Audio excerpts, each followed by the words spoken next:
বিশ্বনবী সাল্লাল্লাহু আলাইহি ওয়াসাল্লাম প্রতিদিন যেভাবে দ্বীনের দাওয়াত নিয়ে বাহিরে যান, দ্বীনের দাওয়াত নিয়ে বাহিরে যাচ্ছিলেন, একদিন বিকেল বেলা দাওয়াত দিয়ে ঘরে ফিরলেন।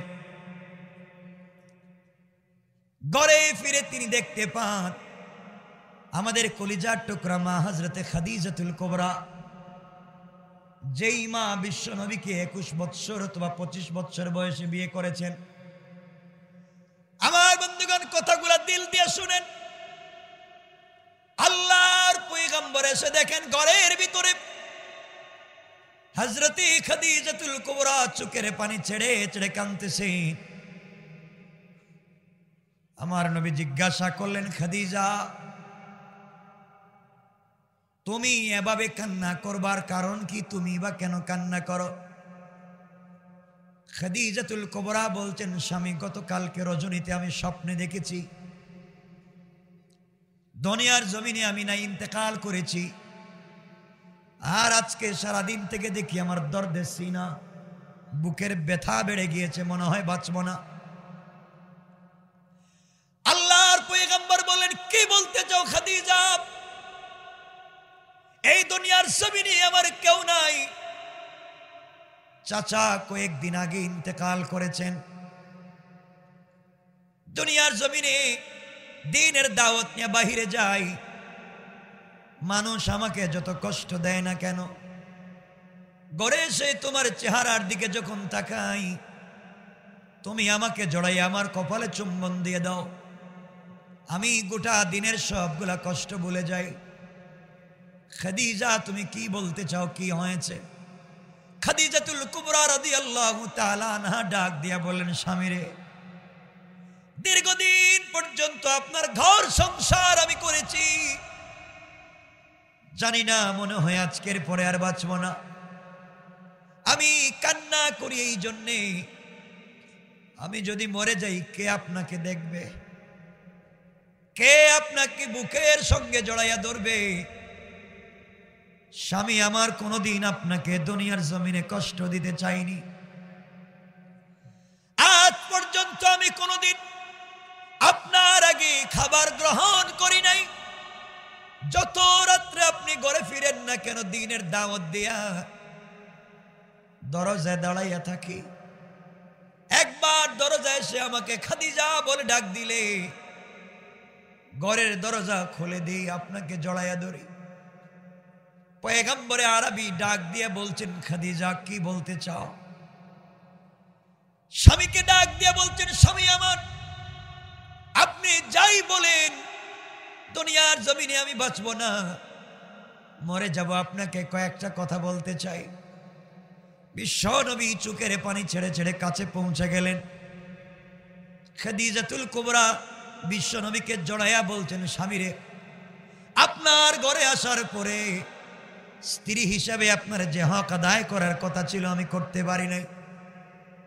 ইন্তেকালের আগে আপনার কাছে ক্ষমা চাই, আপনি আমাকে ক্ষমা করে দিয়েন। আল্লাহর পয়গম্বর ডাক দিয়া বলছেন, খাদিজা, তুমি আমার ঘরে আসার পরে নিজের সমুদয় সম্পত্তি ইসলামের রাস্তায় ব্যয় করে তুমি দিয়েছো, আমার জন্য প্রতিদিন দুবেলা খাবার, এত উপরে গারে হেরায় তুমি আমার জন্য নিয়ে যাইতে, দ্বীনের দাওয়াতে আমাকে সহযোগী ছিলে। যত কষ্টে দুনিয়ার জমিনে তাকি না কেন, ঘরের ভিতরে এসে তোমার চেহারার দিকে তাকালে সব ভুলে যায়। কি বলতে চাও? খাদিজা বলছেন, স্বামী, আমি ইন্তেকাল করব, নির্ঘাত বাঁচব না, মৃত্যুর আগে আপনার সঙ্গে কিছু কথা বলতে চাই। আল্লাহর পয়গম্বর কাছে পৌঁছে গেলেন। খাদিজাতুল কুবরা চোখের পানি ছেড়ে ডাক দিয়া বলছেন, স্বামী আমার, আপনার কাছে আমি যে কথা প্রথমে জানতে চাই, আমি যদি আজকে ইন্তেকাল করে মরে যাই, না জানি মৃত্যুর যন্ত্রণা কেমন হবে, আমি জানি না। পয়গম্বরে আরবি, আমি মরে গেলে আপনি আমাকে নিজের হাতে গোসল করাবেন। একটু আমি কথা শেষ করে ফেলি, কথা বললেন, কথা বলবো না।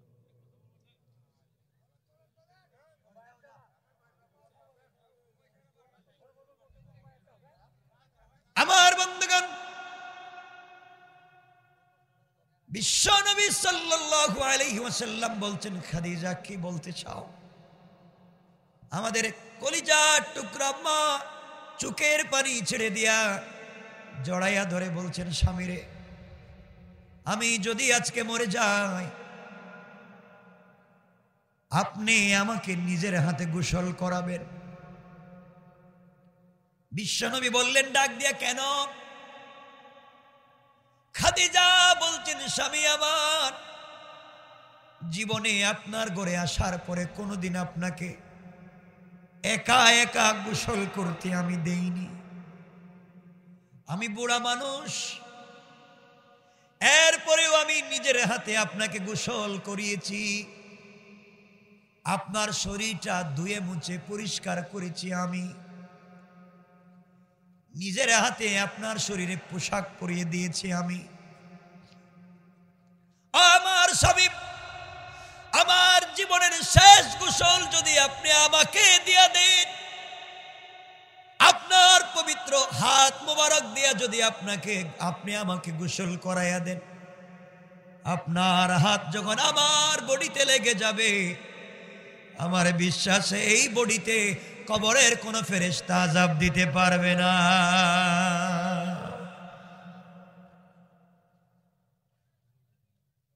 আমার নবী ডাক দিয়া বললেন, স্ত্রী রে, তুমি যে কথা বলেছ আমি কবুল করে নিলাম, এরপরে তুমি কি বলতে চাও? খাদিজাতুল কুবরা বলছেন, স্বামী আমার দ্বিতীয় ওসিয়ত, আমার স্বামী আমি যদি ইন্তেকাল করি, আপনি আমাকে কাবার গিলাফ দিয়ে আপনি আমার কাফনের ব্যবস্থা করবেন না। দুনিয়ার কোন দামি পোশাক দিয়ে আমার কাফনের ব্যবস্থা করার দরকার নাই। আমি যদি ইন্তেকাল করে চলে যাই, আপনার পরনের একটা জুব্বা, আপনার পরনের একটা পাঞ্জাবি আপনি আমাকে কাফন হিসাবে দিয়ে দিয়েন স্বামীরে। আল্লাহর নবী বললেন, খাদিজা, আমি তো আর দামি কোনো জিনিস দিয়ে তোমার কাফন দিতে পারি। খাদিজা চোখের পানি ছেড়ে ডাক দিয়া বলছেন, স্বামী আমার, আপনার পরনের একটা জুব্বা দিয়ে যদি আমার কাফনের ব্যবস্থা করে দেন, আপনার এই কাপড়টা আপনার বডির সঙ্গে লেগেছিল, এই কাপড় যখন আমি খাদিজার বডির সঙ্গে লেগে যাবে, আপনার কাপড়ের তো অনেক দাম, শরীর থেকে ঘাম ঝরে যখন কাপড়ে লেগে যায়, জান্নাতের মেশকে আম্বর হয়ে যায়। ও স্বামী, এই কাপড় দিয়ে যদি আপনি আমার কাফনের ব্যবস্থা করে দেন, আমার বিশ্বাস কবরে চলে গেলে পরে কবরের ফেরেশতারা তো কাউকে চিনে না, আপনার পোশাক আমার বডিতে থাকলে কবরের ফেরেশতারা আযাব দিতে পারবে না। আল্লাহু আকবার বলেন।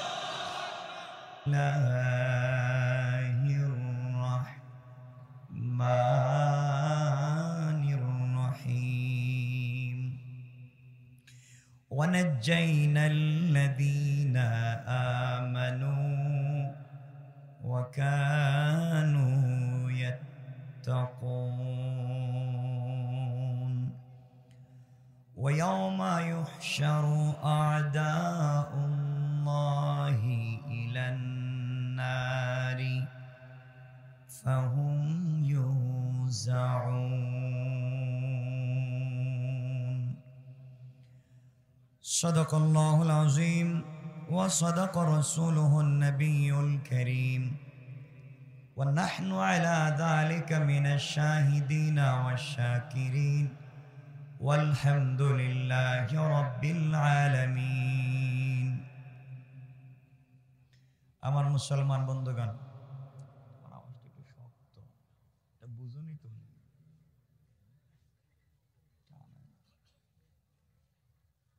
আমার বন্ধুগণ, আমরা যারা আসছি, আমরা যারা বসছি, রাত্র 11টার উপরে এ সময় কথা বলতে বসছি। 12টার দিকে কথা বলা খিলাফে সুন্নাহ, ওয়াল্লাইলা লিবাসা। আর এখন বসছি কথা বলতে, বসছি কিছু কথা বলবো, আপনারা থাকবেন তো? সকলে বললেন না? বলেন ইনশাল্লাহ। আমার মনে পড়ে না যে আমি এলাকায় কখন আসছি, আমার মনে হয় না। দেখছেন আমারে? আমিও দেখিনি আপনাদের। এজন্য আপনাদের এডুকেশন, আপনাদের কোয়ালিটি, আপনাদের সিস্টেম আমার কিছুই জানা নাই। সো আমি কথা বলছি, আসবার সময় ঢাকা থেকে কিছু নিয়ে আসতে পারিনি।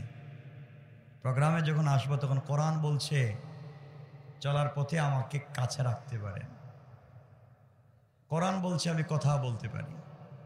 কোরআনের ভাষা, কোরআনের ব্যাকরণ, কোরআনের শৈল্পিক উচ্চারণ, কোরআনের শিষ্টাচার অনেক চমৎকার।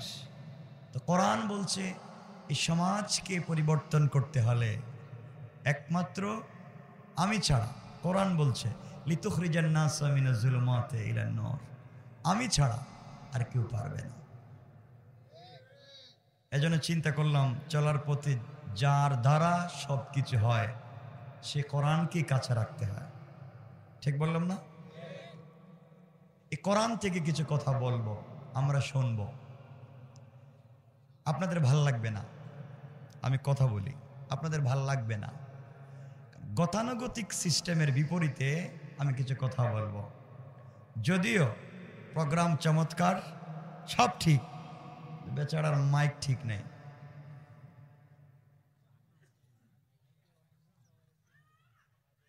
যাই হোক, সকলে আওয়াজ করে বলেন, জবান খুলে বলেন, এই জবান দিয়েছেন কে? সকলে বললেন না। আওয়াজ করে বলেন, এই জবান দিয়েছেন কে? আমরা নাম নিব কার? আল্লাহর নাম আল্লাহর জবান দিয়ে নিতে অসুবিধা আছে? আওয়াজ করে বলেন আছে। সকলে আমার সঙ্গে নামাজের দুরূদ পড়েন। আল্লাহুম্মা সাল্লি আলা মুহাম্মাদ ওয়া আলা আলি মুহাম্মাদ কামা সাল্লাইতা আলা ইব্রাহিম ওয়া আলা আলি ইব্রাহিম ইন্নাকা হামিদুম মাজিদ। আল্লাহুম্মা বারিক আলা মুহাম্মাদিন ওয়া আলা আলি মুহাম্মাদ কামা বারাকতা আলা ইব্রাহিম ওয়া আলা আলি ইব্রাহিম ইন্নাকা হামিদুম মাজিদ।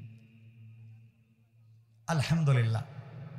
অধ্যকার আজকেরই ঘুঘুদিয়া কেন্দ্রীয় কবরস্থান পরিচালনা কমিটির উদ্যোগে আয়োজিত 2021-এর আজকের এই বাৎসরিক ওয়াজ ও দোয়া মাহফিলের আজকের এই প্রোগ্রামের সম্মানিত সভাপতি জনাব মোহাম্মদ আব্দুল আউয়াল মাস্টার, সভাপতি কেন্দ্রীয় কবরস্থান পরিচালনা কমিটি। আজকের প্রোগ্রামের সম্মানিত প্রধান অতিথি জনাব আলহাজ ডক্টর মোহাম্মদ এনামুর রহমান এমপি, ঢাকা 19। মাননীয় প্রতিমন্ত্রী, দুর্যোগ ব্যবস্থাপনা ও ত্রাণ মন্ত্রণালয়। উপস্থিত বিশেষ অতিথিবৃন্দ, বুজুর্গ ওলামায়ে কেরাম, মুরব্বিয়ান আযম, পর্দার অন্তরালে অবস্থানরত আমার সম্মানিত শ্রদ্ধেয় মা ও বোনেরা, বিশেষ করে আগামী দিনের জাতির দিকপাল, ভবিষ্যৎ জীবনে জাতির কান্ডারি, যুগে যুগে যারা আল্লাহর জমিনে আল্লাহর দিন কায়েমের আন্দোলন করতে গিয়ে বুকের তাজা রক্ত ঢেলে আল্লাহর জমিনে আল্লাহর দিন কায়েম করেছে, ইসলামী আন্দোলন করে ইসলাম নামক বৃক্ষকে আল্লাহর জমিনে প্রতিষ্ঠা করবার সংগ্রাম চালিয়ে যাচ্ছে আমার কলিজার টুকরা, প্রাণের চেয়ে আপন ছাত্র, তরুণ, যুবক বন্ধুগণ। আলোচনার শুরুতে আমার পক্ষ থেকে সকলকে আন্তরিক মোবারকবাদ, শুভেচ্ছা জানিয়ে আল্লাহ পাকের দরবারে শুকরগুজার হচ্ছি যে আল্লাহ আমাদেরকে আজকের এই মোবারক দ্বীনি জলসায় একত্রিত করেছেন। এজন্য অন্তরে সবটুকুন ভালোবাসা আর আবেগকে উজাড় করে শ্রদ্ধা জড়িত কণ্ঠে পড়ছি আলহামদুলিল্লাহ। সবাই পড়ি আলহামদুলিল্লাহ। আপনারা ভালো আছেন? মনে হচ্ছে না আপনাদের আওয়াজে ভালো আছেন তো সকলে? আমি কোরআনে কারীমের সূরা হামিম সিজদা এখান থেকে কিছু তেলাওয়াত করেছি, 18 এবং 19 নম্বর আয়াত। তো আমরা প্রথমে আয়াতের অনুবাদ শুনব, আল্লাহ কি বলতে চান, পাশাপাশি আমরা কিছু কথা শুনব। আল্লাহ এই আয়াতে বলছেন ওয়ানাজ্জাইনাল্লাযীনা আমানু ওয়া কানু ইয়াত্তাকুন। আল্লাহ বলছেন যারা বিশ্বাস স্থাপন করেছে এবং করেছিল, মানে জাইনাল্লাযীনা আমানু, যারা বিশ্বাস স্থাপন করেছিল আল্লাহর উপরে। আল্লাহ বলছেন এবং চলার পথে সাবধানে পথ চলত। দুটো কথা বলেছেন, যারা বিশ্বাস স্থাপন করেছিল কার উপরে? সবাই বললেন না। আমি আগেই বলছি এইভাবে কথা বললাম, কথা বলবো না। যারা বিশ্বাস স্থাপন করেছিল কার উপরে? 2 নম্বর, যারা চলার সময় সাবধানে পথ চলত। রোড অ্যাক্সিডেন্ট হয়ে গেলে সাবধানে চলে, নদীতে গেলে লঞ্চ স্টিমার ডুবে যেতে পারে, সাবধানে চলে, আগুন থাকলে যেমন মানুষ সাবধানে চলে, তো দিন সংরক্ষণের জন্য মানুষ যেমন সাবধানে চলে। আল্লাহ বলছেন এই 2 কাজ যারা করে ওয়া কানু ইয়াত্তাকুন, আমি আল্লাহ যাদেরকে তাকওয়া দিয়েছি এবং মুত্তাকি হওয়ার পথে চলে, নিজেকে সংযত করে, আল্লাহ বলছেন ওয়ানাজ্জাইনা, আমি অবশ্যই তাদেরকে উদ্ধার করেছি, উদ্ধার করব এবং উদ্ধার করলাম। তাহলে আল্লাহ উদ্ধার করবেন কাকে? যে আল্লাহর উপরে ঈমান এনেছে তাকে। আল্লাহ উদ্ধার করবেন কাকে? যে চলতে গিয়ে সাবধানে চলে। কথা বুঝেন নেই? কথা বলেন না কেন? কয়টা কথা? 2টা। কিন্তু আল্লাহ বলছেন ওয়ায়াউমা ইউহশারু আ'দাউল্লাহ, কিন্তু যেদিন আল্লাহর শত্রুদেরকে ইলান নার, আগুনের দিকে ঠেলে নিয়ে যাওয়া হবে, টেনে হিচড়ে। কার শত্রু? আমার, আপনার, এ এলাকার শত্রু, বাংলাদেশের শত্রু। কার শত্রু? কথা বলা লাগবে কার? আল্লাহ বলছেন যারা আমার শত্রু হবে, এই শত্রুদেরকে অগ্নিকুণ্ডলীর দিকে তাদেরকে ঠেলে নিয়ে যাওয়া হবে। কোন দিন নিয়ে যাওয়া হবে? কিয়ামতের দিনে। ওয়ায়াউমা ইউহশারু আ'দাউল্লাহ, যে দিন আল্লাহ ওয়াদা করেছেন এই দিনে তাদেরকে টেনে নিয়ে যাওয়া হবে। ফাহুম ইউজাউন, এবং তাদেরকে বিন্যস্ত করা হবে বিভিন্ন দলে দলে, অর্থাৎ সকলের শাস্তি এক সমান হবে না। বুঝাইতে পারছি? এতটুকুন হচ্ছে আমার আয়াতের শাব্দিক অনুবাদ। আল্লাহ এখানে আগে পিছিয়ে কিছু কথা বলেছেন, আমি আপনাদেরকে এই কথাগুলো বুঝাবো। আল্লাহ এর পরে গিয়ে, একটু পরে গিয়ে এই সম্পর্কে আরো অনেক কথা বলেছেন। 26 নম্বর আয়াতে আল্লাহ এই কথাগুলোর শেষ দিকে এসে বলছেন ওয়াকালাল্লাযীনা কাফারু, এত কথা বলার পরেও যারা আমাকে মানতে চাইবে না, আমাকে অস্বীকার করবে, আমার বিরুদ্ধাচরণ করবে, আমাকে তার ভাল লাগবে না, আমার কথা শুনতে তার পছন্দ হয় না, আমি রব ডাকলে আমার কাছে আসতে চায় না, আমার কাছাকাছি থাকতে চায় না। আল্লাহ রাগ করে বলছেন এবং লা তাসমাউ লিহাদাল কোরআন, এবং আমার কোরআনের কথা যেখানে বলা হয় সেটা আমার কোরআন, আমার কথা, আমার কালাম যেখানে বলা হয় সে তো শুনেই না। ওয়ালগাও, বরং বলে দেয় ওখানে গিয়ে তোমরা ফিতনা তৈরি করো, মারামারি তৈরি করো, হট্টগোল তৈরি করো, যেখানে কোরআন শেখানো হয়, যেখানে কোরআনের কথা বলা হয়। আল্লাহ বলছেন লাআল্লাকুম তাগলিবুন, তারা মনে করতে থাকে যে তারা বিজয় অর্জন করবে, এই শয়তানি করে। আমি আল্লাহ বলছি না, ওটা সম্ভব না। আমি সব সময় সত্যবাদীদেরকে বিজয় দান করে থাকি। এটা হচ্ছে আমি যে কথাগুলো বলবো, এই কথার সামন এবং শেষ মধ্যখান রাখলাম। শুরুতে বলছেন দুটা বিষয়, শেষে বলছেন কথা না শুনলে খবর আছে। মধ্যখানে আমরা কথা শুনবো ইনশাআল্লাহ। বলেন না, আওয়াজ করে বলেন। আমি এমন কেউ না যে শুধু ওয়াজ করতেই থাকবো আর আপনারা মন চাইলে শুনবেন, এলে ঘুমায় থাকবেন। কথা বলা লাগবে। যাই হোক, আমরা এতটুকুন শুনলাম। আপনারা যদি আমাকে সুযোগ দেন, আমি সামনের দিকে কথা বলবো ইনশাআল্লাহ। আছেন তো ইনশাআল্লাহ? ডোন্ট মাইন্ড, কেউ রাগ করবেন না আমার কথায়। মোটামুটি আপনাদের খারাপ লাগবার মতো কিছু কথা বলবো। আমার কাছে অনেক কথা বলা হয়েছে, কোনটা বলতাম না কোনটা, কোন বিষয়ে বলতাম না কোনটা, এজন্য এটা নিছি। কিছু গুরুস্থান তো আশেপাশে। আপনারা কি মনে করেন আপনারা ঠিক আছেন নাকি কবরস্থানে আছেন আপনারা? আমি আপনাদের কাছে যে কথা বলে আলোচনা শুরু করতে চাই, প্রথম প্রশ্ন হচ্ছে, যারা বসছেন, যারা দাঁড়িয়ে আছেন, আপনারা মানুষ কিনা? বলেন মানুষ তো? বুঝলেন কেমনে? কথা বলেন না কেন? বুঝলেন কেমনে? এই কাজ হবে না ভাই। এখানে কথা বলা বন্ধ করেন আর আমার সাথে কথা বলেন। বলেন আপনারা মানুষ কিনা? ভাই আপনারা বলেন না কেন? আপনারা কি রোহিঙ্গা নাকি? তা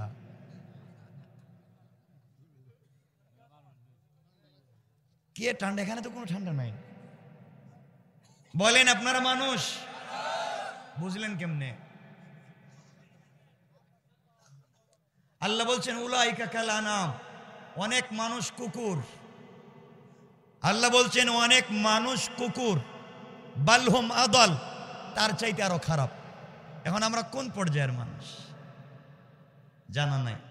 আমি আপনাদের প্রশ্নের উত্তর দেব। 2 নম্বর প্রশ্ন, আপনারা মুসলিম কিনা? বলেন, সবাই বলেন। কেমনে বুঝলেন? বলেন। বলতে পারেন না? আমি জানি এগুলোই সমস্যা। আমি দুটোটার উত্তর দিচ্ছি।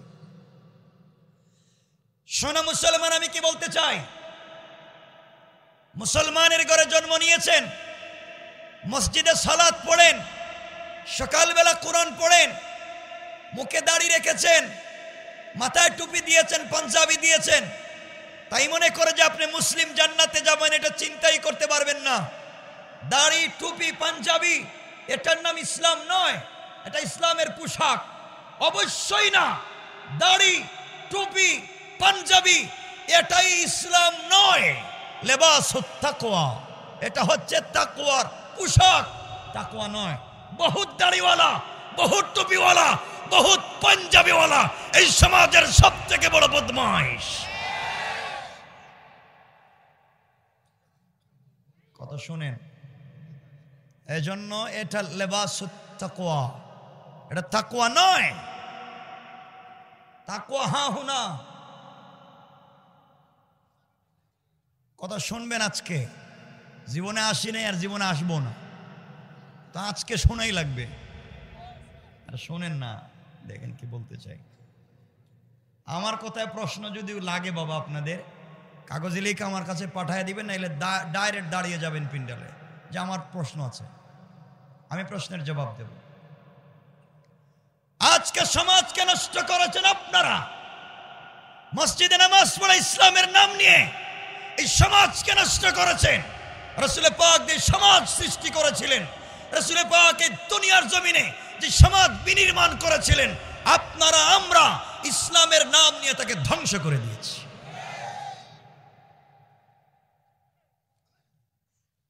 আল্লাহ রব্বুল ইজ্জত ওয়াল জালাল বলেছেন তিনি হলেন রব্বুল আলামিন, গোটা দুনিয়ার রব। আসমান জমিন আরশ কুরসি লৌহ কলম জান্নাত জাহান্নাম সকলের রবকে? মানুষের রবকে? মুসলমানদের রবকে? হিন্দু বৌদ্ধ ইহুদি খ্রিস্টানদের রবকে? আল্লাহ যদি মুসলমানের হয়, আল্লাহ যদি হিন্দুর হয়, আল্লাহ যদি বৌদ্ধ ইহুদির হয়, আল্লাহ যদি সকলের হয়, তাহলে আল্লাহ সাম্প্রদায়িক না অসাম্প্রদায়িক? বলেন না, আমি জানি বুঝাইতে পারবো না। আপনাদের কোয়ালিটি এডুকেশন আমার জানা নাই। যিনি সকলের জন্য হয় তিনি সাম্প্রদায়িক হয় কেমনে? সাম্প্রদায়িক তো একটা গোষ্ঠীর জন্য যিনি হয়। তাহলে আল্লাহ শুধু মুসলমানদের নয়, আল্লাহ সকল ধর্মের সকল সৃষ্টির মানুষের রব। তাহলে আল্লাহ সাম্প্রদায়িক না অসাম্প্রদায়িক? বলা লাগবে। তাহলে আল্লাহর চেতনা অসাম্প্রদায়িক, আল্লাহ কোনো ধর্মের নয়। কথা বুঝবেন। আল্লাহ বলছেন আমি সকলের রব। কোরআনকে আল্লাহ বলেছেন হুদাল্লিল আলামিন, হুদাল্লিন নাস ওয়া বাইয়িনাতিম মিনাল হুদা ওয়াল ফুরকান। কোরআনকে বলছেন সকল সৃষ্টির হিদায়াত, মানুষের হিদায়াত, জিন্নাতের হিদায়াত, ফেরেশতার হিদায়াত, মুসলমানের হিদায়াত, হিন্দু বৌদ্ধ সকলের হিদায়াত। আল্লাহ বলছেন আমি কোরআন দিয়েছি সকলের জন্য হিদায়াত। কোরআন সকলের। তাহলে আল্লাহ কার? কথা বলেন না কেন? কোরআন আল্লাহ সবার, কোরআনও সবার। তাহলে কোরআন শুধু আপনাদের কিতাব নয়, মানে রাখবেন। কেন সমাজে ফিতনা তৈরি করেন ধর্মে ধর্মে? কেন শুধু জ্বালাও, পুড়াও, কাটো, মারো? হিন্দুদের মন্দির জ্বালাও, মূর্তি জ্বালাও, প্রেগোডা জ্বালাও। কে শিক্ষা দিয়েছে? আপনি কেমন মুসলিম যে আপনার পার্শ্ববর্তী হিন্দু বৌদ্ধকে সহ্য করতে পারেন না? আপনি মনে করছেন সব আপনার। আপনি ভুল বুঝতেছেন। যেই দেশে আপনি সংখ্যাগরিষ্ঠ, ধর্মের কোনো রাষ্ট্রীয় সীমানা হয় না। ভুল ইসলাম শিখেন, ধর্মের রাষ্ট্রীয় সীমানা হয় না। যেই বাংলাদেশে আপনি সংখ্যাগরিষ্ঠ, বাংলাদেশের সীমানা পার হয়ে অপারে যান, আপনি সংখ্যালঘু। কথা বলেন। ভারতে আপনারা কি? তাহলে আপনার কিসের কম? এই শয়তানি। সে সংখ্যাগরিষ্ঠ হয়ে কি মারামারি করবেন? কেন আমরা এগুলা করি? আল্লাহ বলছেন তিনি রব্বুল আলামিন। কোরআনকে বলছেন হুদাল্লিল আলামিন। রাসূল পাক সাল্লাল্লাহু আলাইহি সাল্লামকে আল্লাহ বলছেন বন্ধু তুমি হলা রাহমাতাল লিল আলামিন। আমি সকলের রব। কোরআন সকলের হিদায়াত, আর রাসূল সকলের জন্য রহমত। সুবহানাল্লাহ বলবেন না? তাহলে আল্লাহ সকলের, কোরআনও, রাসূলও। এখন আমরা যেখানে কথা বলবো আল্লাহর কথা, রাসূলের কথা, কোরআনের কথা, এর বাইরে কোনো কথা বলবো? তাহলে আল্লাহ সকলের, রাসূলও সকলের, কোরআনও সকলের। কথাও বলবো তা। আমি জানতে চাই এখানে কি সকল ধর্মের লোক বসছেন? কেন?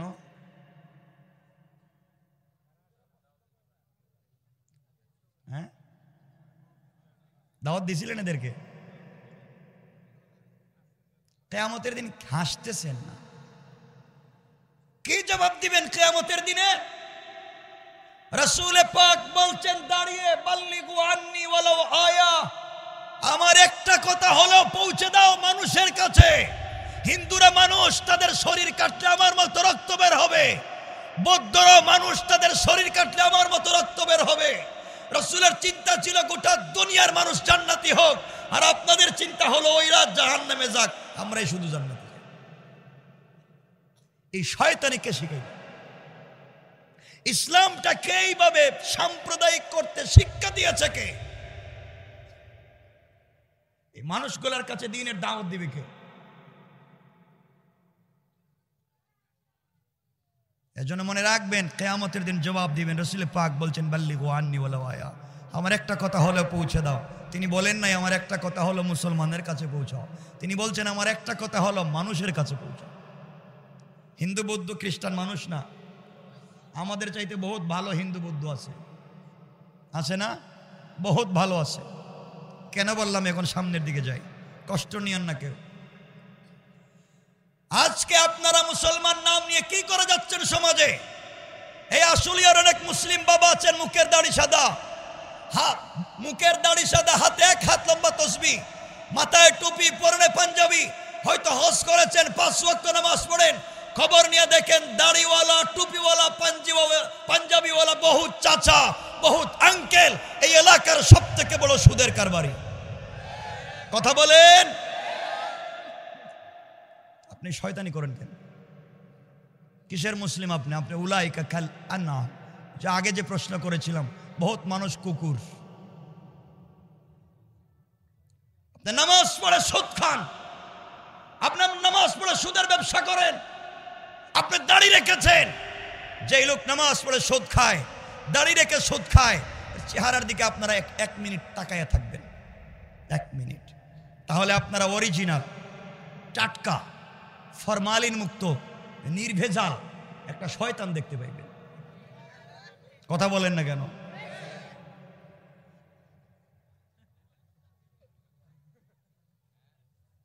হাসতেছেন কেন? এগুলা করেন। অরিজিনাল শয়তান যে আদম আলাইহিস সালামকে ধোঁকা দিয়েছে, সেই শয়তান আল্লাহরে গিয়ে বলতেছে, আল্লাহ আমি তো জিন্দেগিতে সুদ খাইনি, তাহলে আমারে শয়তান বানাইছো কেন? ঠিক বললাম না? এখন কেউ আসেননি বাবা সুদ খান? আছেন? হ্যাঁ, আপনারা তো ওলিয়া উলিয়া। আমি এভাবে কথা বলবো, কারণ আমি রোগ বুঝবো, এরপরে ঔষধ দিব। আল্লাহকে ওয়াস্তে সুদ খাবেন না। অনেক মুরব্বী বাবা আছেন এখানে, দাড়ি রেখেছেন, পাঞ্জাবি পরেন, আজান হওয়ার পরে আপনি মসজিদে নামাজে যান না, আজানের পরে নামাজের সময় আপনি 4 দোকানে বসে টেলিভিশন দেখেন। কথা বলেন।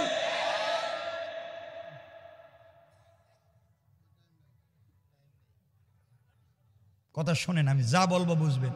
আসেনি এগুলা? বাবারে জিগাই, আপনি 4 দোকানে বৈশা কার বউ কার নিয়ে ভাগ্যা গেল, কার ছেলে কোন দিকে গেল, কার মেয়ে কোন দিকে গেল, কার বাড়িতে কি হইল, এগুলা বলেই সমালোচনা করার অথরিটি আপনাকে পারমিশন কে দিয়েছে? কেন আপনি দোকানে বসে আরেকজনের বদনাম করেন? আল্লাহ কোরআনে কারীমের 30 নম্বর পারা সূরা হুমাযার প্রথমেই বলেছেন, ওয়াইলুল লিকুল্লি হুমাযাতিল লুমাযা, যারা সামনে এবং পিছনে বদনাম করে তারা ওয়াইল, তারা ধ্বংস, হুতামা নামক জাহান্নামে যাবে।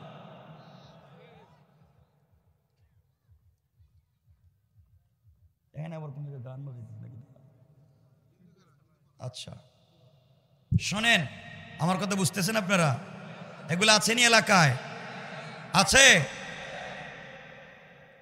আমার কথা রাগ করেন, আমি কি বলতে চাই শুনেন।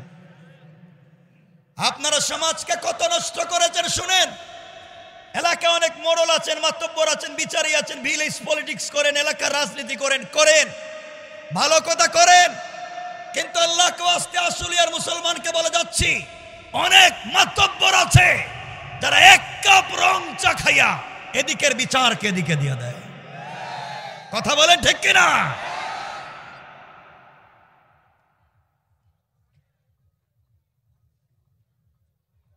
কেন এগুলা করে নিজেকে মুসলমান দাবি করছেন? ইসলামের নাম নিয়ে শুধু ভেজাল ঢুকিয়ে রেখেছেন, মুসলমানদের বদনাম করছেন। অনেক ইয়াবা ব্যবসায়ী, ফ্যান্সিডিল ব্যবসায়ী, দুর্নীতিবাজ, বদমাইশ, পুলিশের মামলার এজাহারে নাম উঠছে, নেতার কাছে গিয়া বলছে, আঙ্কেল আমার নাম যে উঠে গেছে গা, আমি এখন কি করবো? ঠিক আছে 5000 টাকা দিয়ে যা, তোর নাম কাটায় দিতেছি। আছে? 5000 টাকা নিয়া নাম কাটাইয়া মসজিদের ইমামের নাম ঢুকাই দিতেছি। আছে? বাদ দাও, এগুলো বাদ দিয়ে ভালো হয়ে যাও। এখন যে কথা বলবো কলিজা লাগবে আপনাদের। আল্লাহকে ওয়াস্তে কেউ রাগ করবেন না, আমি জীবনে আসি নাই, কাউরে চিনি নাই। সমাজকে নষ্ট করেছেন আপনারা।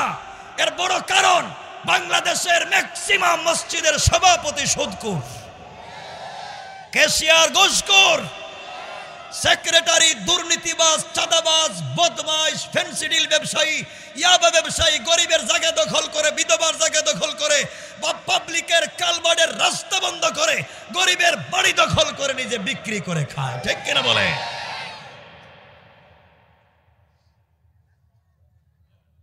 করেন, লজ্জার বিষয়। আপনারা চিন্তা করতেছেন আর হুজুরে আনলামি কেবা কি শুরু করছে এগুলা। আল্লাহর ওয়াস্তে আমাকে দিল থেকে কথা বলছি, সবাই একসাথে জান্নাতে যেতে চায়, সবাই ভালো থাকতে চায়, সবাই জান্নাতে যেতে চায়। কথা বুঝতেছেন আপনারা আমার? আপনাদের মনে কষ্ট হচ্ছে? একটু হাত দেখেন তো কার কার কষ্ট হচ্ছে। খাইছে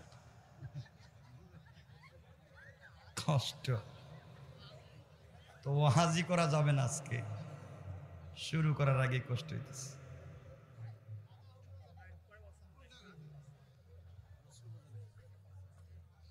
কষ্ট হচ্ছে না তো? কথা বলবেন ইনশাআল্লাহ। আজকালকে মসজিদের ইমাম এবং খতিব যারা ইম্মায়ে কেরাম খুতবা আজম, ডোন্ট মাইন্ড, রাগ করবেন না, মসজিদের মিম্বরে সত্য কথা বলেন না, শুধু গুরুস্থানের ওয়াজ করেন। কারণ আপনি সত্য কথা বললে আপনার চাকরি থাকবে না। তা আপনি চাকরি করবেন কেন? আপনার চাকরির দরকার নেই, আপনি আসলে সাভারে ব্যবসা করেন।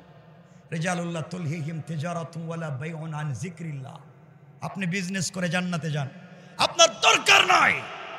কারণ এই চেয়ারে বসেছিলেন বিশ্বনবী, কোনোদিন কথা গোপন করেন নাই।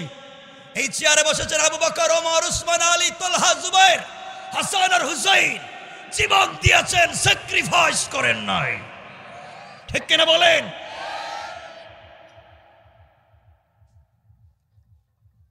এজন্য আল্লাহকে ওয়াস্তে এই পথে যায়েন না। উলামায়ে কেরাম মসজিদের নামাজে যে সূরাগুলো তেলাওয়াত করেন, এই সূরাগুলার অনুবাদ ব্যাখ্যা যদি নিজের পঞ্চায়েতে, নিজের সমাজে প্রতিষ্ঠিত হতো, চুরি ডাকাতি থাকতো না। সমাজে শান্তি ফিরে আনবেন। আপনাদের এই এলাকায় খবর নেন, বহুত মুরব্বী আছেন, বহুত যুবক আছে, বউরে তালাক দিছে, এই তালাক দেওয়া বউরে নিয়ে আবার থাকে। কতক্ষণ আছে না? সব রোগ আমার জানা হয়ে গেছে। এরপরে বাচ্চারা মসজিদে নামাজে যায়, ছোট ছোট বাচ্চারা মসজিদে নামাজে আসলে বলে এই বাচ্চা যাও, মসজিদ থেকে বাইর করে দেয়, ঠেলাইয়া ধাক্কায় বাইর করে দেয়। এগুলো আসলিয়া মনে হয় নাই, বাইর করে দেয়। আয়সা দেখছে বাচ্চারা নামাজে সামনে আসছে, গায়ে বাচ্চা পিছনে যা, গেছে এক কাতার পিছনে। আরেকজন এসে আরেকটু যা, আরেক কাতার গেছে। আরেকজন এসে বলছে আরেকটু যা, আরেক কাতার গেছে। আরেকজন এসে বলছে যাও পিছনে, যাইতে দিতে গেছে বারান্দায়। দূর জীবনের মসজিদেই তো ঠেলাইয়া বাইর করে দিছে, আর আইতামি। ঠিক কিনা? কেন বাইর করে দিয়েছেন? আপনার নামাজ তো কবুল হবে না। নামাজ পড়ে সুদ খান, নামাজ পড়ে ঘুষ খান, নামাজ পড়ে ফেন্সিডিল ইয়াবার ব্যবসা করেন, নামাজ পড়ে নিজের বউরে পিটান, নামাজ পড়ে শয়তানি করেন, আপনার নামাজ তো কবুল হবে না। মসজিদে যদি নামাজ কবুল হয়, এই মাসুম বাচ্চাদের ওসিলায় নামাজ কবুল হয়।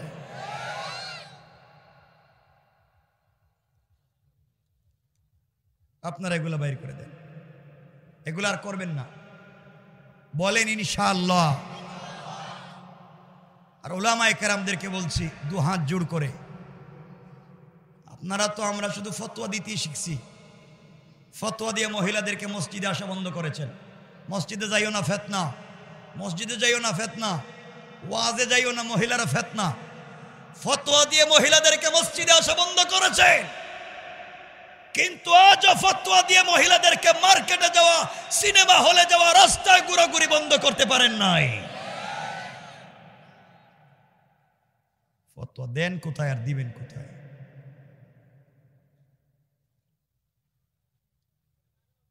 এজন্য আল্লাহকে ওয়াস্তে সমাজকে ভালো বানাতে হবে।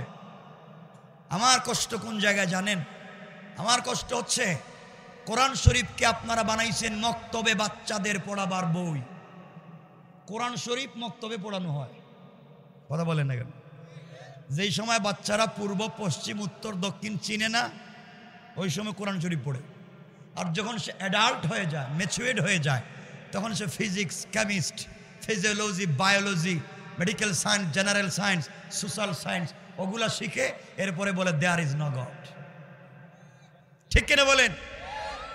কারণ যে বয়সে বুঝতো এই বয়সে কোরআন বুঝে নাই, আর যে বয়সে বুঝে নেই এই বয়সে পড়ছে। কেন এগুলা হচ্ছে? কোরআনকে বানিয়েছেন মক্তবে বাচ্চাদের পড়াবার বই, কোরআনকে বানিয়েছেন জানাজার জিয়ারত করার বই, কোরআনকে বানিয়েছেন শবে বরাত আর শবে কদরে খতম পড়ার বই, কোরআনকে বানিয়েছেন কেউ মরে গেলে তার বাড়িতে 10 জন মিলে খতম পড়ে 500 টাকা করে পাওয়ার বই। কোরআনকে বানিয়েছেন তাবিজ আর কবজ দেওয়ার বই। ঠিক কথা বলেন? এগুলা কোন জায়গায় আছে কোরআন শরীফে? কেন এগুলা?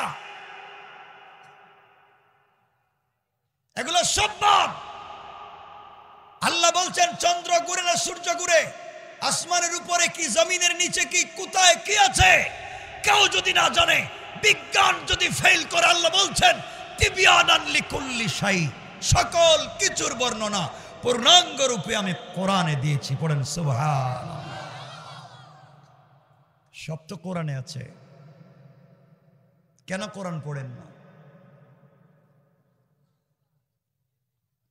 কোরআন কে রাইখা দিয়েছেন মসজিদে, কোরআন কেন মসজিদে থাকবে? কেন? আল্লাহ কোরআনে কারীমের 13 নম্বর পারা 14 নম্বর সূরা ইব্রাহিমের প্রথম আয়াতে বলছেন আলিফ লাম রা কিতাবুন আনজালনাহু ইলাইকা লিতুখরিজান নাস মিনাজ যুলুমাতি ইলান নূর। আল্লাহ বলছেন কোরআন একটা ম্যাগনেট, কোরআন একটা লাইট, কোরআন একটা চুম্বক। যেখানে অন্ধকার সেখানে তোমরা কোরআন লাগায়া দাও, অন্ধকার থাকবে না, আলোকিত হয়ে যাবে। পড়েন সুবহানাল্লাহ। এখন কোরআন শরীফ মসজিদে আছে, কোরআন শরীফ মাদ্রাসায় আছে, কিন্তু যে ওজনে কম দেয় ব্যবসা করে তার কাছে কোরআন নেই। যে অরিজিনাল চাঁদপুরের ইলিশ দেখাইয়া চিটাগাঙ্গের ইলিশ বিক্রি করে, কথা বলেন না কেন, তার কাছে কোরআন নাই।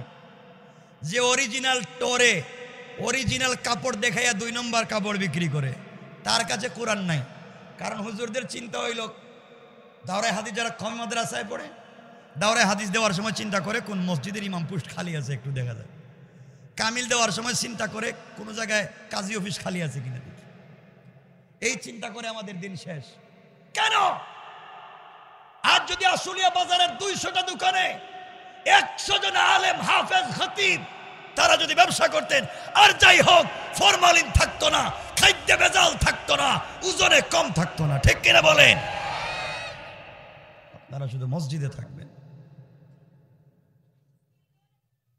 লজ্জার বিষয়, রাসূল পাক সাল্লাল্লাহু আলাইহি ওয়াসাল্লাম মদিনার মসজিদের মুতাওয়াল্লি ছিলেন, মদিনার মসজিদের ইমাম ছিলেন, মদিনার মসজিদের খতিব ছিলেন, মদিনা নামক রাষ্ট্রের প্রেসিডেন্ট ছিলেন, গোটা দুনিয়ার সেনাবাহিনীর প্রধান ছিলেন, মাদ্রাসায় সুফার শিক্ষক ছিলেন, মাদ্রাসায় দারুল আরকামের শিক্ষক ছিলেন, পাশাপাশি মদিনার বাজারের সবথেকে বড় ব্যবসায়ী ছিলেন। না ছিলেন না?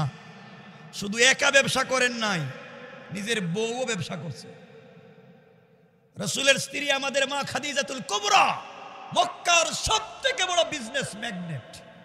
কথা বলেন না কেন? ওইটা ঠিকই বুঝবেন, ঠিকই বুঝবেন, কিন্তু সমাজে নাই। কেন নাই? এগুলো বাদ দেন, সমাজকে ভালো পথে নিয়ে আসা লাগবে। আপনাদের আশুলিয়া এখন যান, মোটামুটি দেখবেন সব মসজিদের গেট তালা দেওয়া, 10টার পরে গেট তালা মাইরে দেয়। আপনাদের এলাকায় দেয় না মনে হয়? তালা মারে না এসার পরে? কেন তালা মারেন? কথা বলেন না কেন? কেন তালা মারেন? তো চুরি করে নিয়ে যাক, তালা মারবেন কেন? তালা মারলে লাভ হইব কি? আপনাকে আল্লাহ মসজিদের গেট তালা মারার জন্য পৃথিবীতে পাঠায় নাই। আল্লাহ আপনাকে পাঠিয়েছেন খারাপ মানুষের চরিত্র সংশোধনের ওয়াজ করার জন্য। আপনি গেট তালা দেওয়ার মাধ্যমে মানুষের চরিত্রের পরিবর্তন হবে না, সমাজ শান্তির হবে না। আপনি মসজিদের গেটকে ওপেন করে দেন, সব খুলে দেন, আর চুরের চরিত্র সংশোধনের ওয়াজ করেন। চুর আর চুরি করবে না, মসজিদের গেটে দাঁড়িয়ে পাহারাদারি করবে, পাহারাদারি করবে। চুরের চরিত্র সংশোধনের কোনো চিন্তা নাই, চোর ভালো হবে কিনা এই কোনো চিন্তা নাই। রাসূলের উদ্দেশ্য ছিল খারাপ মানুষকে ভালো বানানো। কষ্ট পাচ্ছেন আমার কথা মনে হইতেছে মনে হয়? রাত্র 12টা হয়ে যাইতেছে, কথাও কি বলবো বুঝতেছি না।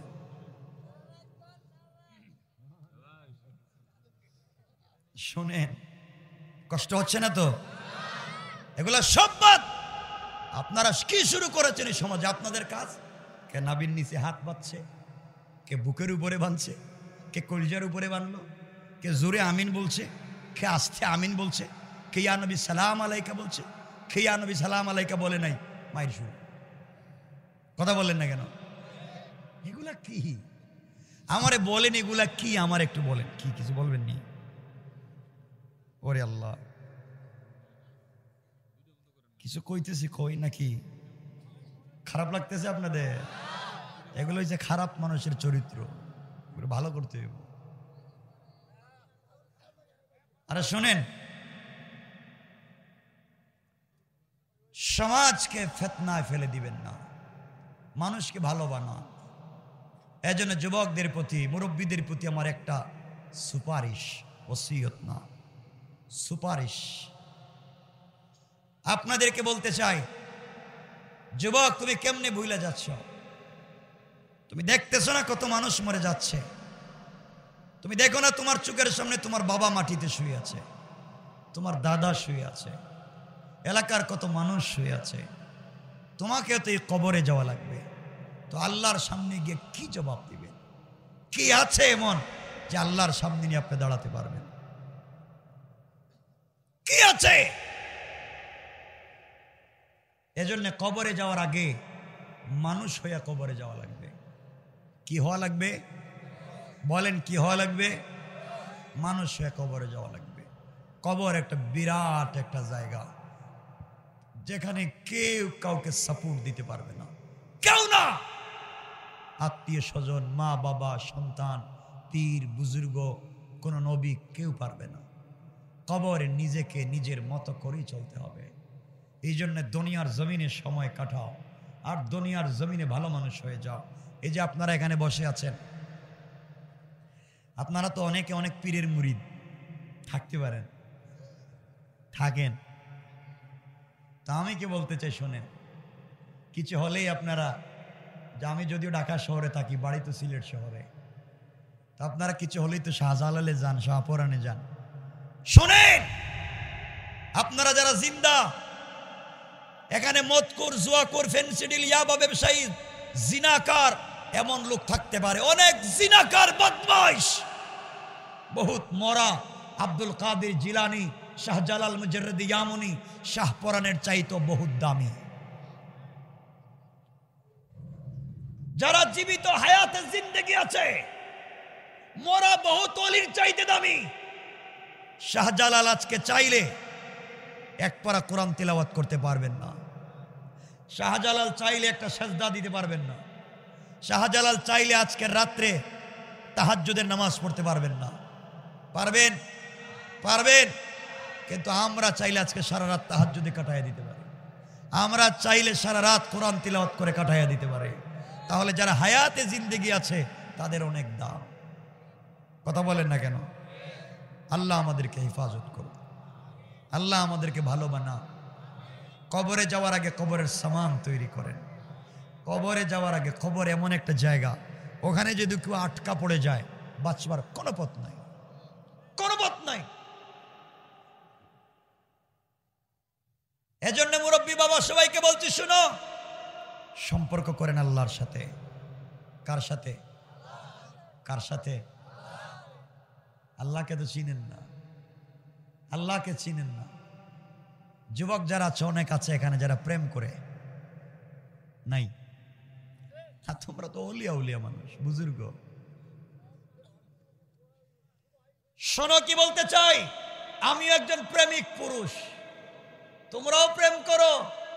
তোমাদের জায়গা ভুল না, যাই না প্রেম করো। তো শোনো, তুমি যার সাথে প্রেম করে রাত্রবেলা ঘুমাও না, তুমি প্রেম করে মদ গাঁজা খাওয়া শিখছ, প্রেম করে মা বাবার সঙ্গে খারাপ ব্যবহার শিখছ, প্রেম করে পড়ালেখা বাদ দিয়েছ।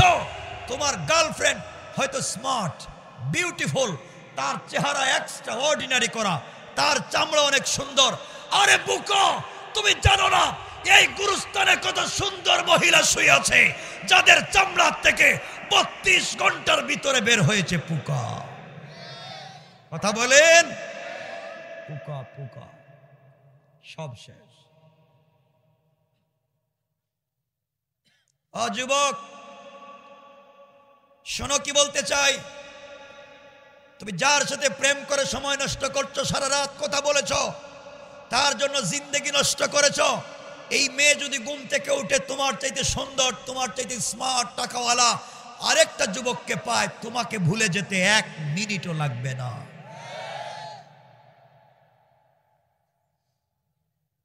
তুমি কেন দুঃখায় পড়ে আছো? আজ তুমি মরে এই আপনাদের গুগুদিয়া গুরুস্থানে আপনাকে দাফন করা হোক, মরে যাও, কবরে গিয়ে দেখো তোমার এই সুন্দরী গার্লফ্রেন্ড কবরে যাবে না, তোমার মা যাবে না, তোমার বাবা যাবে না, তোমার স্ত্রী পুত্র সন্তান যাবে না। এত কষ্ট করে বাড়ি করেছো, ডিজাইন করেছো, বিউটিফুল করেছো, এরপরে টাইলস সিরামিক লাগিয়েছো, এয়ার কন্ডিশন এয়ার কুলার করেছো, সৌন্দর্যের শেষ নাই, সব ঠিক। তুমি জানো না তুমি পড়ে থাকবে কবরে, তোমার বিছানায় শুইবে আরেকজন, তোমার ছেলে মেয়ে হয়তো আমেরিকা চলে যাবে, কানাডা চলে যাবে, তোমার খবর কেউ রাখবে না, কেউ রাখবে না।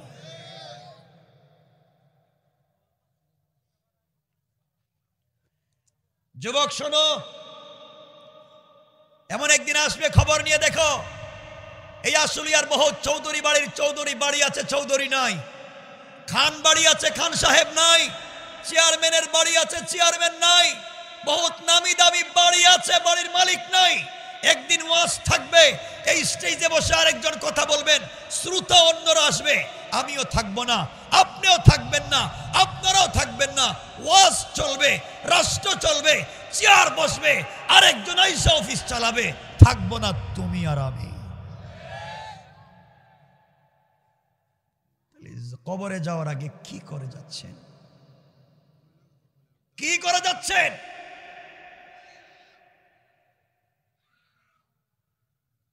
কষ্ট পাচ্ছেন আমার কথায়? তুমি প্রেম করে ঘুমাও না, বুকা বুকা। আমার আল্লাহ প্রেম করেছেন রাসূল পাকের সঙ্গে। আমার নবীজিকে আল্লাহ ডাক দিয়ে বলছেন, ইয়া আইয়ুহাল মুদ্দাসসির, ইয়া আইয়ুহাল মুজাম্মিল, কুম ফানজির ওয়া রাব্বাকা ফাকাব্বির ওয়া সিয়াবাকা ফাতাহির। ও চাদরওয়ালা চাদর থেকে বের হও, কম্বলওয়ালা কম্বলের নিচ থেকে বের হও, খাদিজাকে ঘুম পড়াইয়া দাও, ফাতেমা তোমাকে দেখবে না, আমি আল্লাহ তোমার প্রেমে পাগল। তুমি কম্বলের নিচে শুয়া, লা তাখুযুহু সিনাতুম ওয়ালা নাওম, আমি আল্লাহর ঘুম আসে না, তোমার সঙ্গে কথা বলতে চাই। তুমি কম্বলের নিচে, আল্লাহু আরশ ইস্তাওয়া, আল্লাহ আরশে আজিমের উপরে, আমার ভাল লাগে না।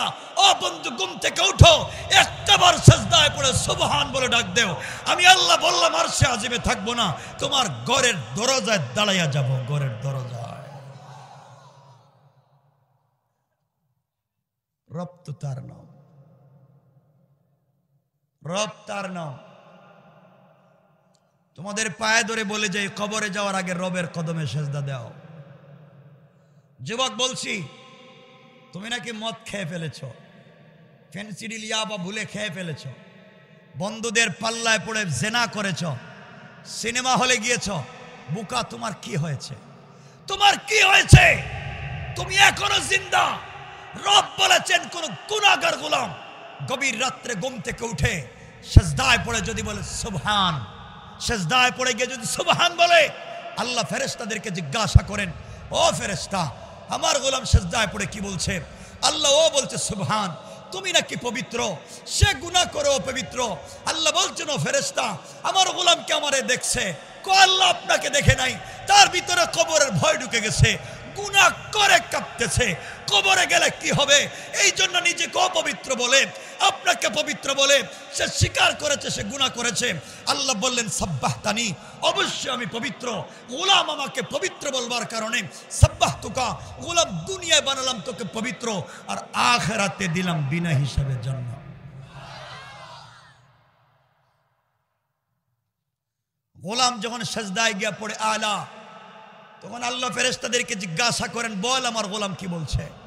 আল্লাহ ও সেজদায় গিয়া বলছে, আলা, তুমি নাকি বড়, সে ছোট, নিজেকে অহংকার আর করবে না, আজ থেকে সে ছোট বলেছে, তওবা করেছে, আর গুনাহ করবে না।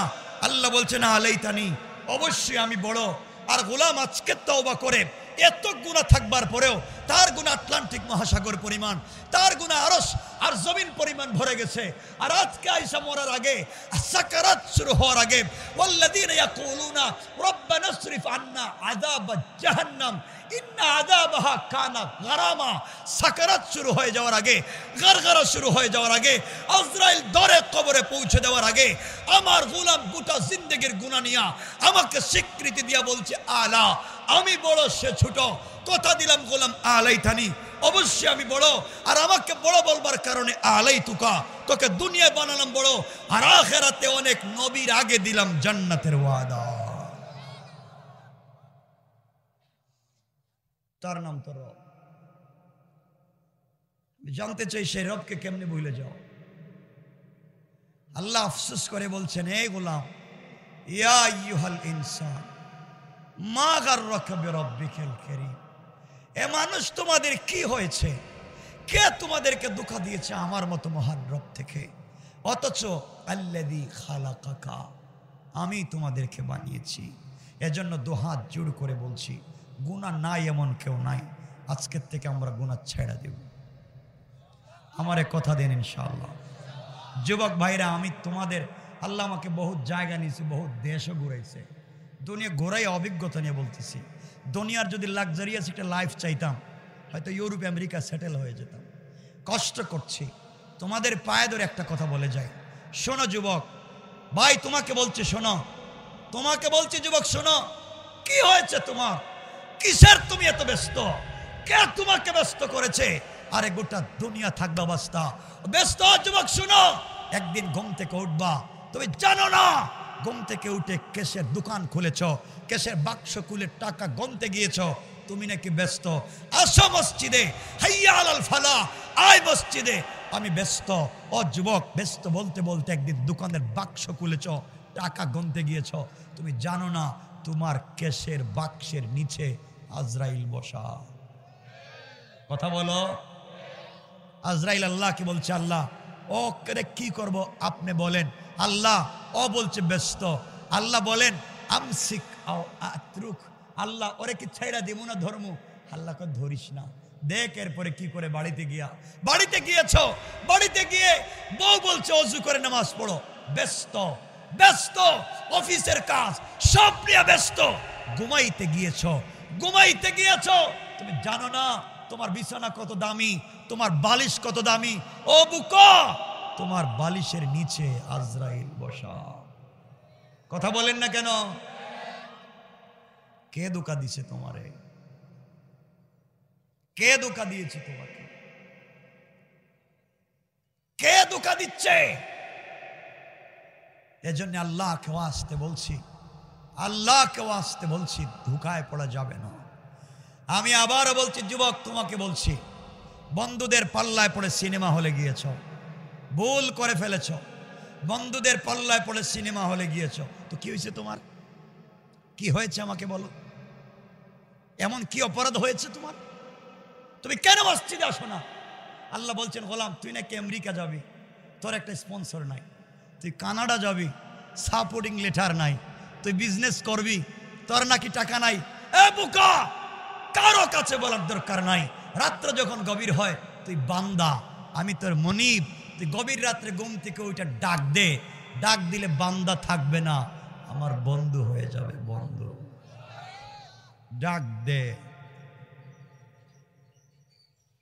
এজন্য যুবকদেরকে বলছি, ভাই শোনো, বন্ধুদের পাল্লায় পড়ে সিনেমা হলে গিয়েছ, সিনেমা দেখতেছ, সিনেমা চলতেছে, হঠাৎ তোমার পায়ে ধরে বলছি, হঠাৎ গলির দিকে তাকায় দেখছো সালাতের সময় হয়েছে, নামাজের সময় হয়েছে।